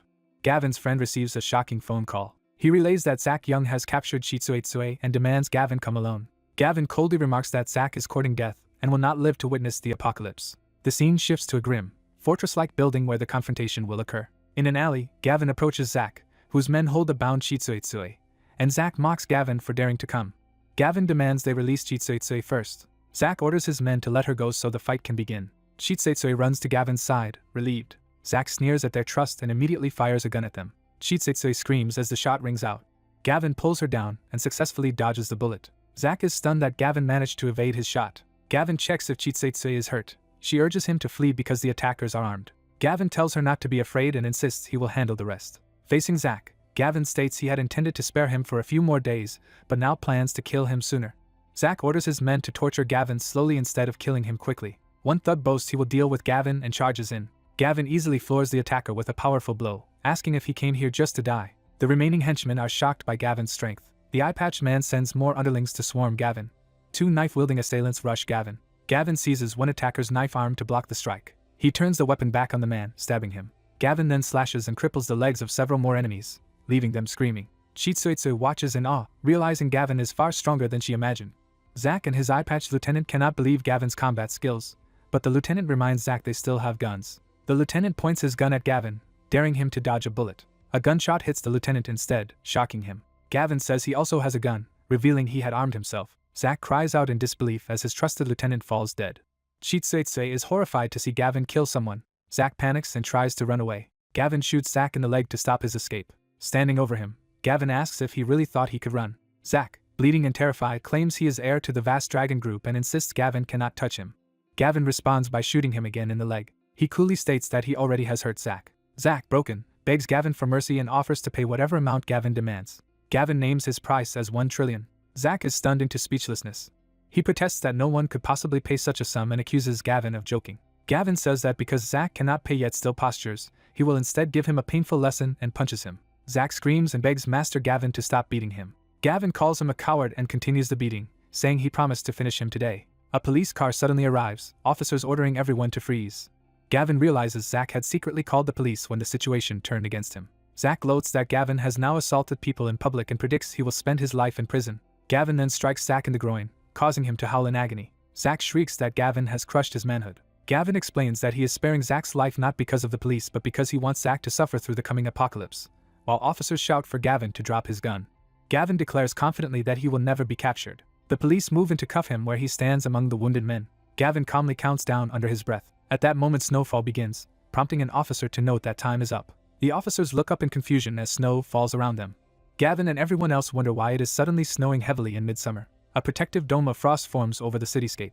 The policemen shiver, realizing the temperature is plummeting fast. One wounded thug panics as ice crystals start forming over his injuries. Zach, also freezing and encased in ice, begs Gavin for help. The officers decide they must save the freezing victims. Chitsuitsui clings to Gavin, saying it already feels minus 20 or 30 degrees, and he urges her to hurry home because it will get colder. A cop points a gun at Gavin, ordering him to stop and not leave. Gavin advises the officer to drop the metal gun before it destroys his hand in the extreme cold. Feeling his hand go numb, the officer hastily throws the gun away. Gavin taunts the collapsed Zach, reminding him he said he would never be caught. Zach begs Gavin to help him, fearing his legs will soon freeze off. Gavin turns away with Chitsuitsui, telling Zach to enjoy the apocalypse. Soon the entire city is blanketed in snow. People trudge through the streets, complaining about the deadly cold and calling it a once-in-a-century disaster. Chitsuitsui admits everything Gavin predicted has come true, and he warns this is only the beginning and that conditions will worsen. She anxiously asks how long the ice apocalypse will last. Gavin answers that he does not know. His internal narration recalls that in his previous life the ice apocalypse had already lasted a year with no sign of ending by the time he died. At a clothing store, panicked citizens loot winter clothes despite staff protests, insisting they will die without warm clothing. Watching the looting, Chitsuitsui fears social order is about to collapse, and Gavin says beyond order, people's humanity will deteriorate. Shortly after, knife-wielding robbers stop Gavin and Chitsui, demanding their clothes. Gavin coldly tells them to get lost, implying they are courting death. Offended, the two men charge at him with knives, intending to stab him. Gavin knocks one attacker away with a heavy blow. He then aims his gun at the remaining man, who panics at the click. Gavin asks whether this is what they call arrogance while holding the gun on him. The terrified robber insists Gavin is not arrogant at all and flatters him for his restraint. The scene shifts back to Gavin's villa, now buried in a raging blizzard. Inside, Gavin's group enjoys hot pot, and his friend remarks how cozy it is to eat warmly while it snows outside. Gavin tells everyone that from now on they must not open the door to strangers. A news broadcast explains that a mysterious global cold spell has plunged temperatures worldwide and urges people to stay calm, keep warm, and maintain order. Gavin notes that their community's group chat has become very active. Messages in the homeowners chat show residents confused about the sudden weather change and discussing how cold it is even in midsummer. A fortune teller and a lawyer both advise in the chat that this is a natural disaster and everyone should prepare early and stock up on supplies. An outspoken neighbor in the chat scolds everyone, saying they should trust the authorities and not hoard goods, insisting the snowstorm will pass quickly and stockpiling only causes trouble. Gavin smirks at his phone, clearly pleased with himself. On social media, Gavin Original advises everyone that if they stock up, they should stock up heavily. Neighbors led by Auntie Lou scold Gavin online for fearmongering and insist the snowstorm will end soon, which Gavin privately mocks. 3 days later, residents observe that the snow has fallen non-stop and the temperature has plummeted to around minus 60 degrees. A couple worries that the sudden apocalypse left many without time to buy food and fears people will starve. Gavin watches the anxious couple from behind, holding his phone and looking amused. In the community chat, residents complain the cold snap worsens and question Auntie Lou's earlier reassurance, while a fortune teller ominously predicts bad signs. More chat messages argue over the fortune teller's claim until Auntie Lou orders everyone to trust the organization and announces house-to-house supply inspections. Hearing a knock, Gavin prepares to answer the door while his worried guests look on. Outside, Auntie Lou and committee members demand entry, claiming the community has come to provide warmth. Gavin cheerfully refuses, saying his home is already warm, while his guests smile behind him. Auntie Lou identifies herself and insists he open the door, but Gavin casually refuses because it is cold outside. Furious, Auntie Lou orders Gavin to obey the organization and open the door immediately. Gavin sarcastically claims he would never dare defy the organization, prompting Auntie Lou to praise his supposed obedience and again demand the door be opened. Gavin explodes that he is indeed defying them and insults Auntie Lou. Auntie Lou rages at being insulted and shouts back at Gavin. One of her men frets they cannot inspect Gavin's supplies if he will not open up, but Auntie Lou decides to raid other homes first to gather food for her grandson. Inside, Gavin comments that after 3 days of disaster, people's darker nature is beginning to surface. Snow continues to batter the upscale residential buildings, emphasizing the worsening storm. Elsewhere, Xenia and her mother realize they only have 3 days of food left and that young Master Young is injured and snowbound, unable to help. Xenia's mother panics, but Xenia calmly says they still have money and should buy supplies before prices rise further. In the neighborhood group chat, Xenia announces she has run out of food and offers to buy any extras, negotiating to purchase a neighbor's small stash of noodles and porridge at high prices. Xenia quickly agrees to an even higher price per item and tells neighbors where to bring their food if they want to sell to her. Gavin notes that while he dislikes Xenia, he admits she was smart enough to stockpile early, as his house enjoys a rich dinner. Gavin predicts that in a few more days the people selling their supplies now will bitterly regret it. 3 days later, the snowbound villa complex looks even more frozen and desolate. In another home, a group huddles under blankets, lamenting that temperatures have dropped to minus 60 or 70 with no sign of warming. 2 shivering women fear they will starve to death since all their food is gone. Their leader Hunter decides they cannot sit and die, rallies them, and proposes going out to loot supplies. While preparing to loot, one of Hunter's followers sees Gavin's online posts and wonders if this is the same Gavin they once hunted. Confirming the account is Gavin's, they are shocked he lives in the same community. Hunter grins and orders his men to message Gavin and demand that he personally deliver them food. Back at the villa, Gavin coaches a girl named Cece through physical training, telling her to hold her current posture to pass. Fired up, Cece vows to succeed under Gavin's guidance. Seeing Cece's effort, Gavin's chubby friend resolves to start training as well because the world has changed. Gavin invites him to join Cece, explaining that the cultivation method he teaches will put them ahead of other humans if they begin now. Shortly after starting, the chubby friend collapses, groaning that he cannot endure any longer. Exhausted, he jokes that he needs to cook a lobster to recover, while Cece still stands and Gavin watches. Gavin's phone buzzes with a new message, grabbing his attention. The text threatens that Hunter from the same community expects Gavin to bring food to them if he knows what is good for him. Gavin's expression turns sly as he considers the arrogant demand. He replies with a single insult, calling the sender an idiot. Gavin reflects that in his previous life Hunter's group lived in another community, so the altered timeline has moved them closer this time. At Hunter's building, his men wonder aloud if Gavin has replied yet. A lackey announces that Gavin answered, and Hunter impatiently asks what he said. When the lackey reveals Gavin called Hunter an idiot, Hunter spits out his drink in shock. Enraged, Hunter orders his men to arm themselves so they can go kill Gavin.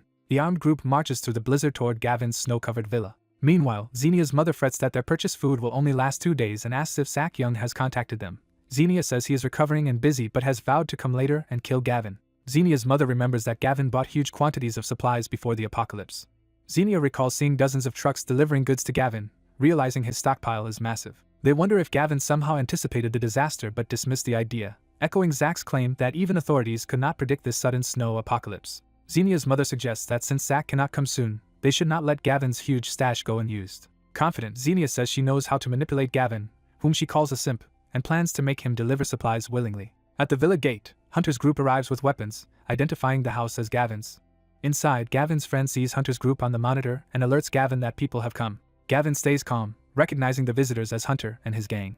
Outside, Hunter angrily yells at Gavin to open the door as his men brandish weapons. Over the intercom, Gavin coldly tells them they are not welcome and orders them to leave. Hunter threatens to break down the door and promises Gavin will regret not begging for mercy. Gavin mocks Hunter's foul mouth and decides to wash it by other means. Using a device, Gavin sprays freezing water all over Hunter's group, making them shout about the cold and scramble away. Soaked and shivering, Hunter still screams to break down the door, while his followers protest that it is too cold to continue. Defeated for now, Hunter retreats while vowing revenge on Gavin. Watching the security feed, Gavin's chubby friend gleefully wishes the soaked attackers would freeze to death. Later, Gavin notes that 7 days have passed since the apocalypse and announces they are going out that night, puzzling his comfortable friend. Gavin explains with a sinister smile that more meteors are about to fall. His friend gets excited about seeing a meteor shower as Gavin checks his phone and prepares. Gavin notices a notification and is surprised that Xenia Scott has messaged him. In chat, Xenia politely asks if he is there and says she wants to talk. Gavin's friend reads the message and crudely dismisses her attempt to talk while Gavin ignores it. At Xenia's home, her mother asks if Gavin replied yet.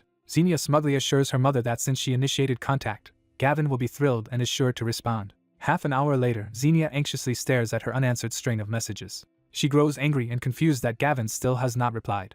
Shivering in their own house, Xenia's family complains about the intense cold and orders the fire stoked higher. Hunter and his men huddle by a fire, saying the weather is almost unlivable. Hunter curses Gavin and vows that next time they will break in, strip him, and throw him into the snow to freeze. 2 hours after her first message, Xenia admits to her mother that Gavin still has not replied. Her mother suggests Gavin may be sulking and advises Xenia to give him an excuse by sending a flattering voice message, certain it will thrill him.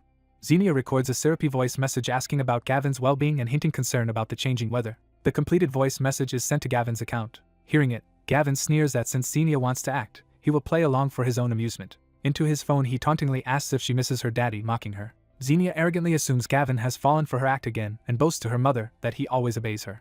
When she replays his response and hears the belittling daddy comment, she and her mother are stunned. Furious, Xenia curses Gavin and throws her phone. In the neighborhood chat, residents regret selling food, blame Auntie Lou for urging them not to hoard, while she declares that the committee will now confiscate surplus food for centralized distribution. Gavin laughs at Auntie Lou's scheme, reasoning that in such times few will be foolish enough to hand over their supplies. As night falls completely, Gavin's friend points out the darkness outside. Gavin declares it time to head out and tells Tsuetsue and Cici to bundle up and join them. Internally, Gavin thinks he knows a meteor will land somewhere within the complex but wants more people searching to increase their chances of getting it. Gavin leads his bundled-up group into the freezing streets for the first time since the apocalypse began. Marching through the snow, Gavin instructs everyone that 2 meteors will fall that night and orders them to dive for any they see. Nearby, Auntie Lou and her committee patrol with a loudspeaker, demanding residents hand over supplies for unified distribution in the name of the community. Auntie Lou privately admits the last food they seized is gone and vows to obtain more for her hungry grandson. Gavin's friend denounces Auntie Lou as shameless while Gavin watches her coldly. One of the committee members spots Gavin ahead and points him out to Auntie Lou. Delighted, Auntie Lou rushes toward Gavin, eager to confront the boy who refused to open his door previously. Auntie Lou orders Gavin to stop, setting up a new confrontation in the snowy street. Gavin calmly asks the woman confronting him if something is wrong. The woman accuses Gavin of stockpiling several truckloads of supplies at his home. Gavin openly admits that he has indeed hoarded a lot of supplies. The committee members get excited that Gavin really has food and order him to move all his supplies to the neighborhood committee. Gavin questions why he should comply, and the woman claims it is an official order and that he should set an example during the disaster. Gavin retorts that his supplies are none of their business, prompting the woman to scold his attitude and urge him to improve himself. Gavin mocks her right to lecture him, calling her an old hag and saying she has no say in whether he improves. The woman declares the youths insolent and, in the name of the neighborhood committee, condemns them while Gavin says they will just leave. As Gavin tries to go, 2 men armed with shovels block him and order him to stop. The woman threatens that Gavin will not be allowed to leave unless he hands over his supplies. Gavin's chubby friend angrily slaps the woman and tells her off. Sitting on the ground, the shocked woman cries that they dared to hit her and commands others to seize them. Cece spots fiery streaks in the sky and shouts that the meteor has arrived. Gavin excitedly urges his friends to hurry and go get the meteor. The shovel men yell that none of them are allowed to leave. Gavin and his friend fight back, sending the attackers flying, and Gavin tells them to get lost. Gavin's chubby friend rushes toward the blazing meteor, exclaiming that his great opportunity has come. The impact knocks him flat as the meteor crashes right in front of him. Cece is suddenly lifted toward the glowing meteor as it radiates intense light beneath her. The chubby friend is stunned to see the meteor seemingly flying towards Cece by itself. The meteor's energy engulfs Cece, wrapping her in golden flames as she screams. After landing, Cece kneels glowing on the ground while Chui Chui runs over, worriedly asking if she is okay. Cece reassures Chui Chui that she is fine and says the meteor appears to have entered her body. Chui Chui then sees another meteor descending and shouts that a second one has arrived. Gavin leads the group as they sprint after the new meteor. Behind them, the injured woman yells that they cannot run after hitting an old lady and demands they stop. The second meteor slams into the ground ahead, its blast wave knocking the group backward. Gavin wonders why this meteor fell instead of entering a body and explains that such ground-fallen meteors usually contain special items. They peer into the crater and see a glowing object, which the chubby friend says looks like amber. Gavin identifies it as red spirit fluid, saying they have found something extremely precious, and the chubby friend asks what spirit fluid does. An illustration shows that drinking the red spirit fluid greatly boosts a person's resistance to cold. Gavin notes that increased cold resistance is valuable in this ice apocalypse and suggests they head back home. Later, the committee members, now kneeling and whining, accuse Gavin of committing a serious crime and demand money and instant noodles as compensation.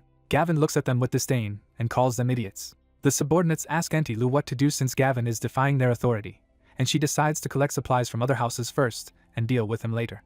A broadcast announces that the ice disaster is a global catastrophe, urges citizens to engage in self-rescue, and says the coalition government is conducting rescue operations. Inside Gavin's house, the TV suddenly goes dark and someone exclaims that the power has gone out. Gavin calmly says the grid has been overloaded since the ice apocalypse began but assures his family they have power stored for 100 years. Looking out at the snow, Chui Chui notes that without electricity, heating will fail, making survival harder and causing many people to freeze or starve. Gavin tells them compassion is fine but they cannot try to save everyone in an apocalypse, and Chui Chui replies that she understands.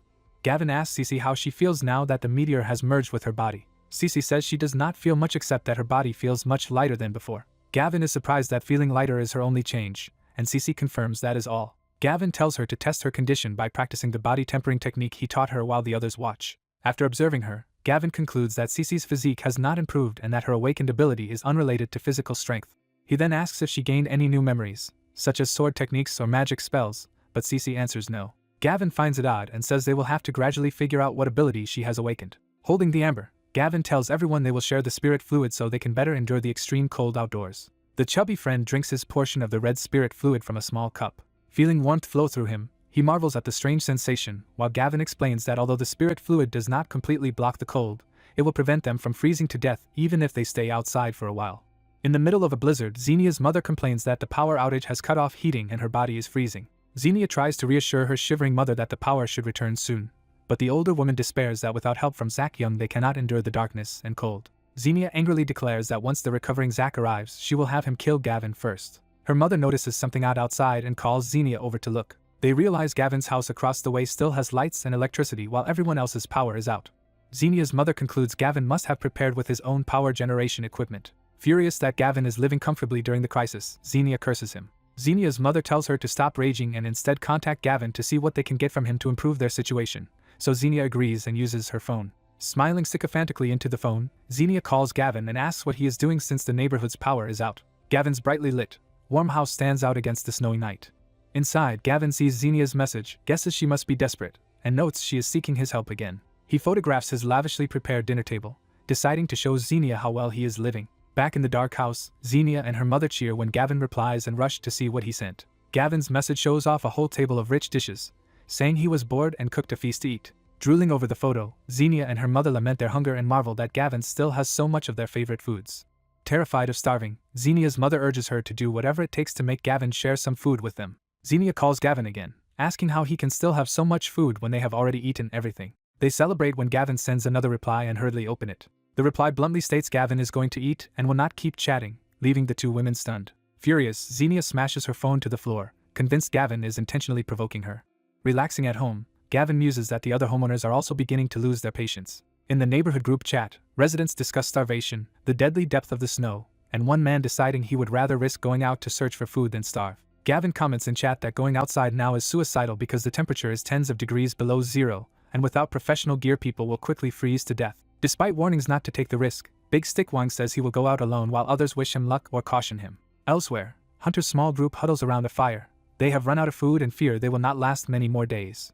The others beg Hunter to come up with a plan so they do not just sit and wait to die. Hunter refuses to leave the neighborhood because the cold makes travel too dangerous. Remembering Auntie Lou collecting supplies for the homeowners, Hunter proposes robbing her first. Hunter recalls his grandmother telling him proudly that she gathered plenty of food by scavenging from other households. In that memory, he selfishly tells his grandmother the food is all his and she is not allowed to eat it.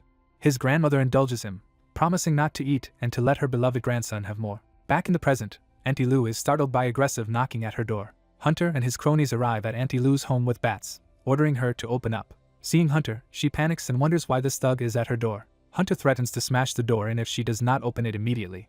Auntie Lou, terrified, orders her grandson to hurry and hide all the food. When she delays, Hunter kicks the door down and forces his way in. One of his men spots the hidden supplies and excitedly calls Hunter's attention to the stash. Hunter grins wickedly and orders his men to take everything. Auntie Lou tries to stop them, insisting as neighborhood committee head that what they are doing is illegal. Hunter mocks her claim, saying she scammed those goods from others in the first place. One thug shoves her aside while carrying off a box. Auntie Lou, enraged and desperate, lunges to fight them. Another thug knocks her to the floor and tells her to get lost while the others continue looting. Her grandson, clinging to a box, hysterically claims all the food is his and threatens the thieves. A thug angrily strikes the child for resisting. Auntie Lou screams in anguish for her injured grandson. Hunter decides not to leave empty-handed and orders his followers to strip all the wooden furniture for firewood, which they eagerly begin carrying out. As they march off with food and furniture, Auntie Lou clutches her grandson and calls them murderous bastards. Back at Xenia's home, her mother insists that now is not the time to stay angry. She urges Xenia to act cute and beg Gavin again, which Xenia reluctantly agrees to try. In Gavin's house, his chubby friend happily speaks to his father on the phone while Gavin prepares to respond to Xenia's new call. Xenia soon gleefully announces that Gavin has replied with the word, "Okay." Convinced her plan worked, Xenia tells her mother they can finally enjoy a good meal and smugly thinks Gavin is still a pushover who obeys her when she says a few nice words. Xenia and her mother brave the snow to Gavin's front door, loudly calling for him to open up because she has arrived. Inside, Gavin plays games and, when notified someone is at the door, feigns ignorance by asking who she is.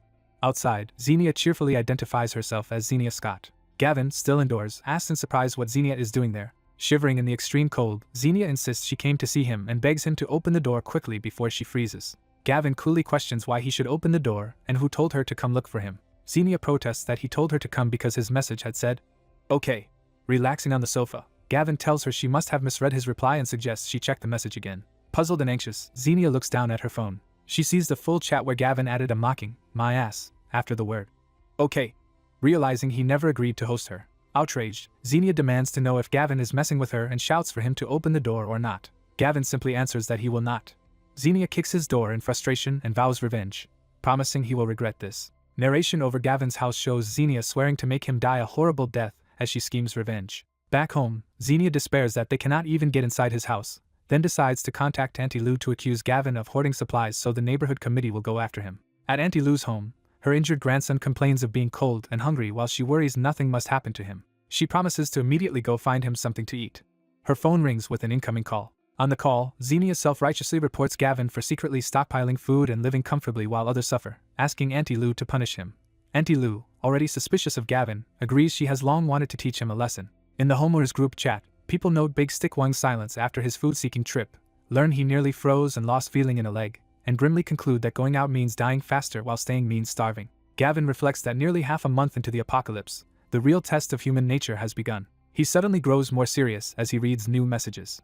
A new round of group chat posts shows Auntie Lou publicly denouncing Gavin for hoarding supplies, other members expressing shock and asking if he has medicine, and interest in his stockpile spreading. Gavin realizes Auntie Lou is trying to unite the whole complex against him and pressure him into surrendering his goods. Auntie Lou privately messages Gavin, accusing him of letting neighbors die without food or power and demanding he hand over his supplies in the name of compassion, promising only a token, caring resident, certificate in return. She then shares the chat thread about his alleged stash, further stirring neighbors by highlighting even Big Stick Wang's desperate need for medicine. Gavin recalls how, in his previous life, being kind only led to his food being stolen and vows that in this life he will not tolerate anyone taking advantage of him. When he responds sharply, Auntie Lou explodes with rage, swears revenge, and incites all homeowners to treat Gavin as a heartless enemy and storm his house for supplies.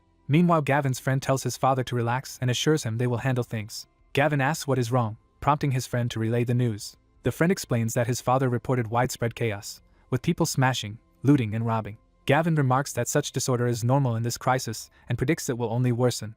His friend worries that even though his parents have enough supplies, others might break in. Gavin interprets this as him wanting to check on them. The friend, empowered by spirit fluid, boasts that the extreme cold no longer threatens him, so he can go out.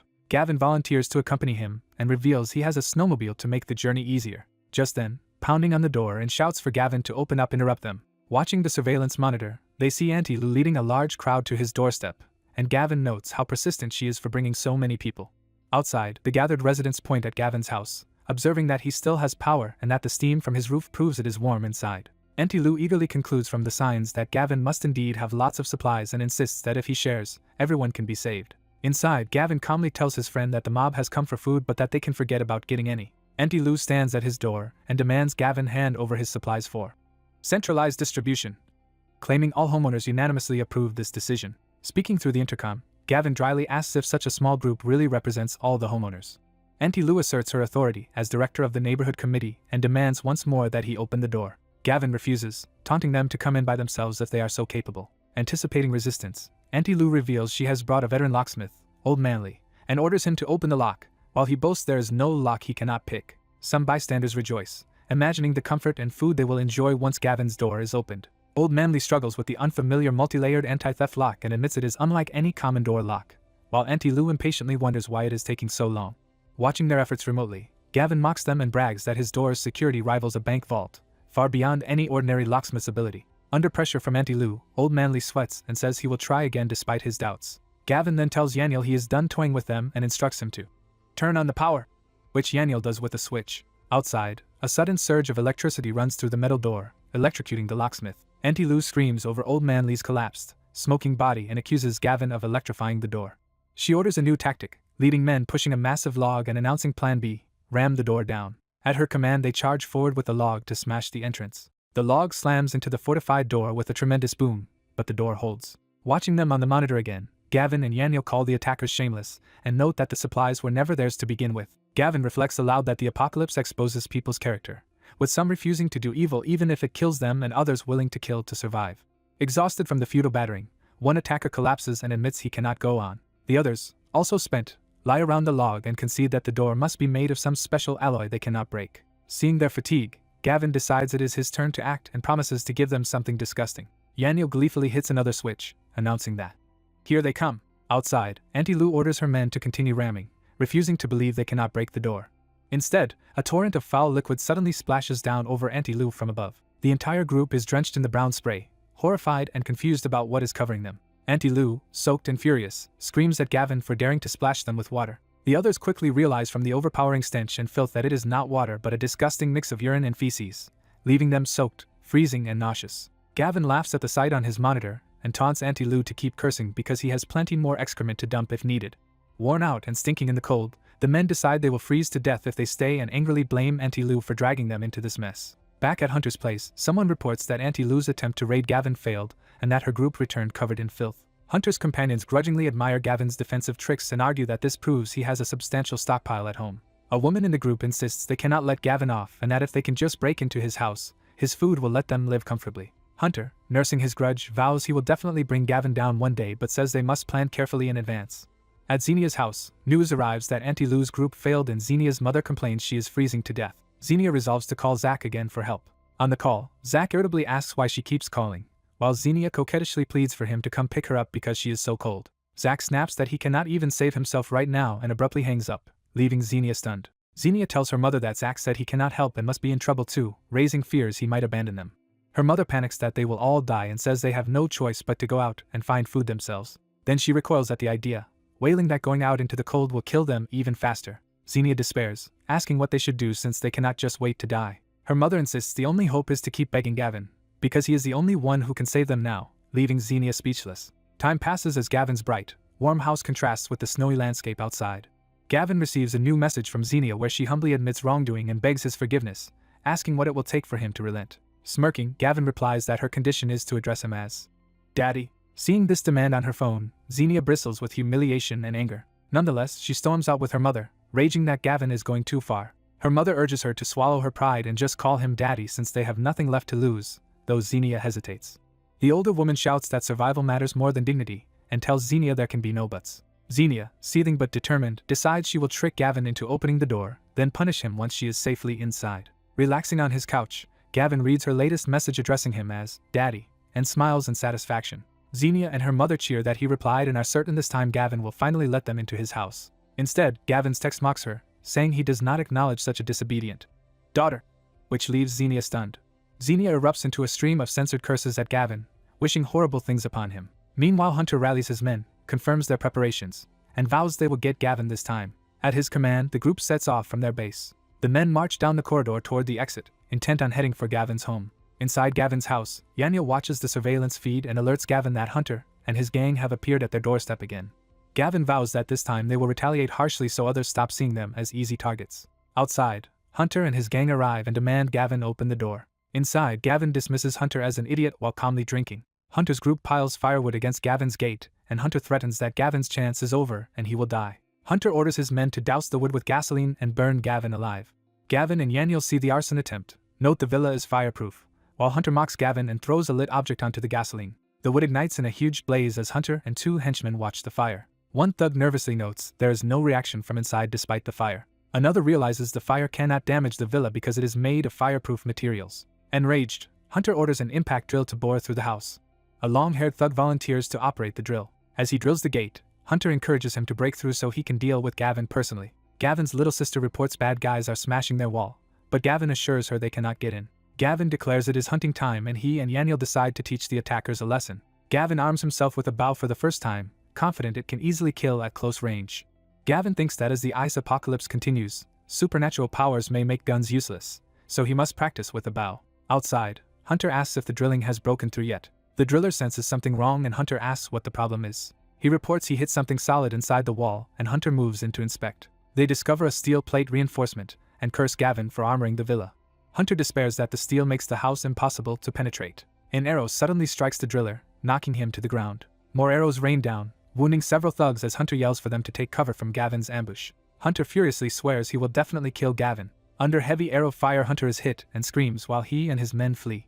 The wounded Hunter is helped away by his companions, leaving a bloody trail. 3 badly injured thugs left behind beg their comrades not to abandon them. Gavin observes that 3 enemies remain on the ground while the rest escaped. Gavin tells Yananiel that in this weather the escapees with arrow wounds will likely die anyway and asks what to do with the 3 captives. The 3 injured men plead for their lives and blame Hunter for forcing them to attack. Gavin decides to head back, leaving the wounded enemies lying in the snow. When Yananiel asks why he spared them, Gavin explains Hunter will not return and the immobile men will soon freeze to death. Yananiel adds that since Hunter was also shot, abandoning his own men will sow discord in his group. The 3 wounded thugs feel relieved that Gavin did not finish them off. One realizes they cannot survive long while badly injured in the snow and decides to call Hunter for help. Over the phone they beg Hunter to come back and rescue them. They tell Hunter they are still at Gavin's gate, but the call abruptly disconnects. Confused, they ask what Hunter said and learn that he hung up on them. One horrified thug exclaims that Hunter is abandoning them. The men curse Hunter for using them, and then leaving them to die. One concludes their only hope of survival is to beg Gavin for mercy. They start shouting toward the villa, saying they are freezing and offering to become Gavin's slaves if he saves them. Back at Hunter's villa, Hunter yells for help removing the arrow from his wound. His long-haired henchman rips it out while Hunter screams in agony. Inside, 2 women observe Hunter's failure and say he has been defeated again. The women admit they underestimated Gavin's strength. Hunter angrily orders the women to stop staring and go boil hot water to clean his wound. Frightened, they agree and hurry off to do as he says. In the kitchen, one woman panics that Hunter is no match for Gavin and wonders what they should do. The other says they must find an escape plan instead of relying entirely on Hunter.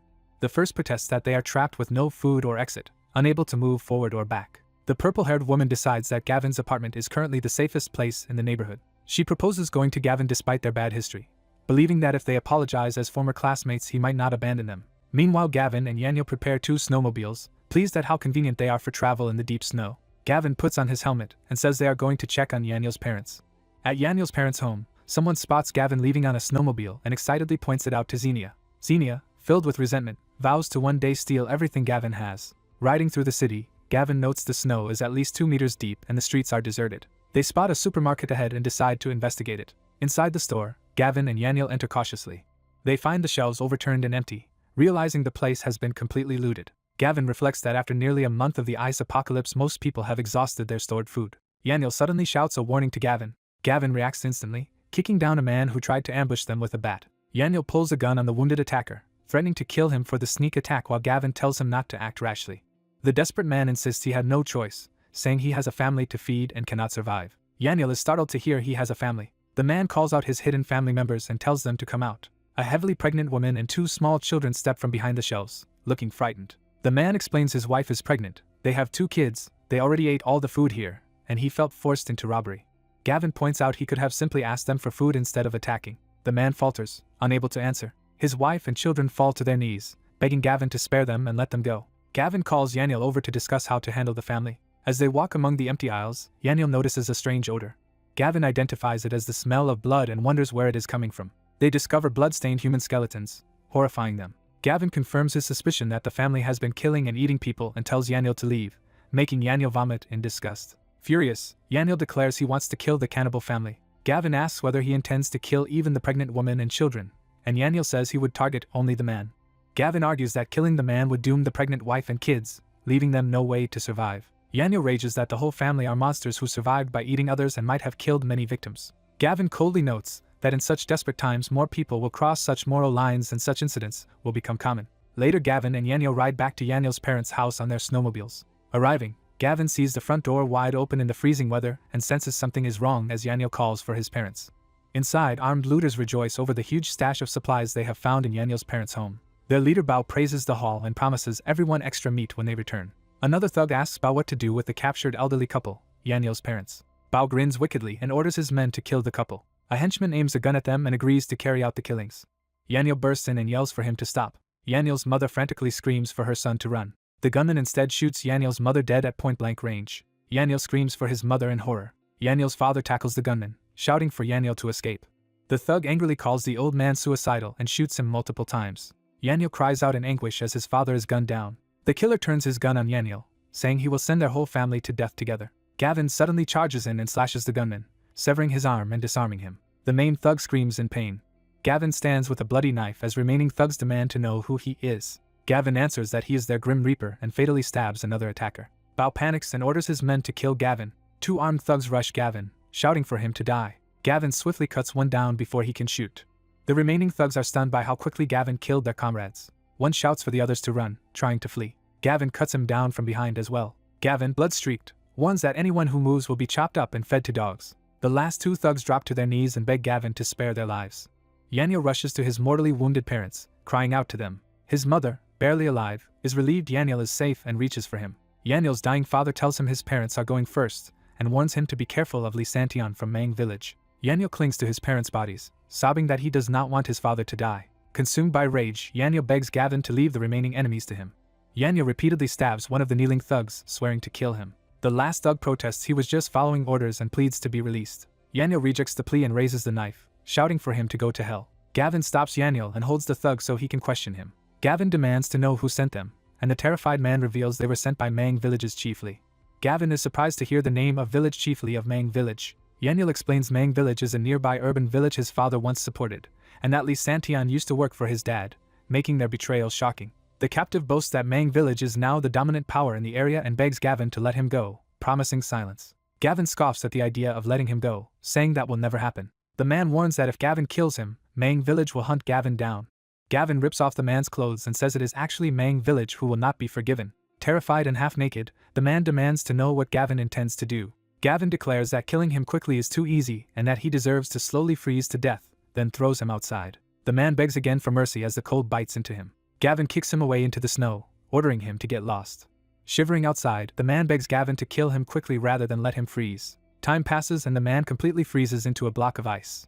Yananiel, burning with hatred, tells Gavin he wants revenge and urges they head to Mang village. They ride until Mang village's gate, where hanged corpses show the village is ahead. Inspecting the fortified entrance, Gavin notes that Mang village has turned the place into a fortress. Yananiel remarks that the villagers have committed countless atrocities, as seen by the bodies hanging from the gate. 2 Mang village men ride up on snowmobiles toward Gavin and Yananiel. Gavin notes the village also owns snowmobiles. The riders confront them and demand to know who they are. Gavin and Yananiel claim to be guests of Mang village, prompting the riders to ask who invited them. Gavin calmly answers that village chief Lee Santion invited them. The riders angrily say Gavin is lying, explaining that Lee left long ago with a biotech company and is not there. Before they can react further, Gavin abruptly shoots both riders in the head. With their bodies on the ground, Gavin stands holding the smoking gun. People on the wall notice the commotion and demand to know who is down there. Alarmed guards realize their comrades have been killed and curse the intruder for daring to cause trouble in Mang village. Assessing the situation, Gavin concludes they cannot break in today, and Yananiel suggests retreating to devise a new plan. As they pull away on their snowmobiles, someone from the village yells at them not to run and fires shots after them. Gavin and Yananiel speed their snowmobiles back toward home. At Gavin's villa, the gathered neighbors happily exclaim that Gavin has returned, relieved that their savior is back from the freezing outside. Gavin is shocked to see a large crowd gathered outside. The crowd urgently asks Gavin if he brought back food and supplies from his trip. Gavin angrily tells the people blocking him to move aside. A man reminds Gavin he was supposed to find supplies for everyone and demands to know if he did. Gavin retorts that he never agreed to search for supplies for them. The man suspiciously asks what Gavin was doing outside if not gathering supplies for the group. Gavin dismisses the question, saying his activities are none of their business, and orders them to move. The elder angrily scolds Gavin for being disrespectful to his seniors. Another villager desperately presses Gavin again, saying they are starving, and Gavin replies that he found nothing. The desperate villager says he does not believe Gavin and demands to search him. Gavin furiously shoves the man away, telling him to get lost. Gavin's friend frankly tells the crowd they never went looking for supplies and tells everyone to disperse. The people protest that without food they will die soon and announce they will take Gavin's snowmobiles to search for food themselves. Gavin sneers at the word commandeer and calls them shameless. The scheming woman suggests that if Gavin will not lend the snowmobiles, he should hand over the food he supposedly hoarded at home. The group threatens to camp at Gavin's door until he shares his supplies. Gavin, annoyed, tells Yananiel they should ignore the crowd and go back inside. The woman grabs Gavin and yells that he cannot leave until he gives them food. Gavin violently flings her away and tells her to let go. The woman theatrically cries that Gavin is beating a helpless woman and demands instant noodles as compensation, or she will publicly curse him daily. Other men accuse Gavin of going too far and question his manhood for hitting a woman. The woman orders Gavin to apologize and help her into his house to recuperate. Gavin silently extends his hand toward her, appearing to comply. The woman smugly tells him to help her up and then cook her a good meal. Instead, Gavin suddenly strikes her hard, sending her flying. Dazed and clutching her face, she screams in disbelief at what he is doing. Gavin coldly says she accused him of hitting her, so he will make the accusation true. He mercilessly beats her on the ground while onlookers stare in shock. As he continues the beating, the woman begs him over and over to stop. Gavin smirks and says he will not stop just because she asked. Bruised and swollen, the woman screams to the bystanders for help, saying her face is ruined. Some men shout that Gavin is committing intentional assault and urge everyone to attack him together. One of them grabs Gavin from behind and berates him for bullying a woman. Gavin replies that if bullying women is wrong, then he will simply bully the man instead. Gavin lands a powerful kick on the man, knocking him back. He then pummels the same man repeatedly, leaving him bloodied. The watching villagers are stunned and frightened by Gavin's brutality. The beaten man admits he was wrong and begs Gavin to stop hitting him. Gavin tells him they brought this on themselves and orders the entire crowd to get lost. As the villagers retreat, they curse Gavin for being heartless and unwilling to help while they starve. In the neighborhood chat group, people complain that Gavin is hoarding supplies and refuse to share or lend his snowmobiles. Reading the chat at home, Gavin scoffs and wonders if his neighbors are crazy. He replies in the group, bluntly asking if he owes them anything. The group members react indignantly, saying Gavin's message means he does not care whether they live or die. Gavin laughs and says he is not their father and has no obligation to worry about their survival. Elsewhere, a furious resident proposes expelling Gavin from the community and dividing his alleged stockpile among themselves. Gavin reflects that in his previous life these shameless people caused him endless trouble, and this time he intends to teach them a harsh lesson. His phone rings with an unfamiliar number. Curious, Gavin answers the call, wondering who it might be. A menacing voice confirms he is speaking to Gavin. The caller asks if Gavin knows who he is, but Gavin bluntly replies that he does not. The man proudly identifies himself as Reincarnation from Mang village and assumes Gavin must be scared. Gavin mockingly says he is only surprised the caller is such an idiot. Reincarnation explodes in anger and demands Gavin repeat the insult.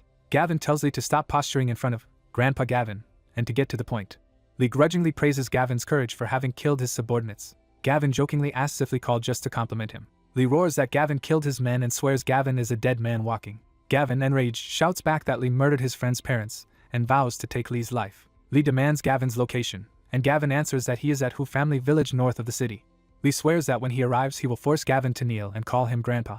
Gavin smirks at the phone and says that if he does not show up, then he will accept being Lee's grandson. At the gym, Reincarnation summons his men. He orders them to gather a crew to head to Hu family village, and they ask if they should bring weapons. Lee tells them to bring weapons and even more men, since Gavin and his companion have guns. Back home, Gavin tells Yananiel they are heading out. When Yananiel asks where, Gavin replies that they are going to raid Reincarnation's den. The two ride snowmobiles across the snow toward the city. As they travel, Gavin confirms with Yananiel that the building ahead used to be a police station. Yananiel says it was once a major municipal police station.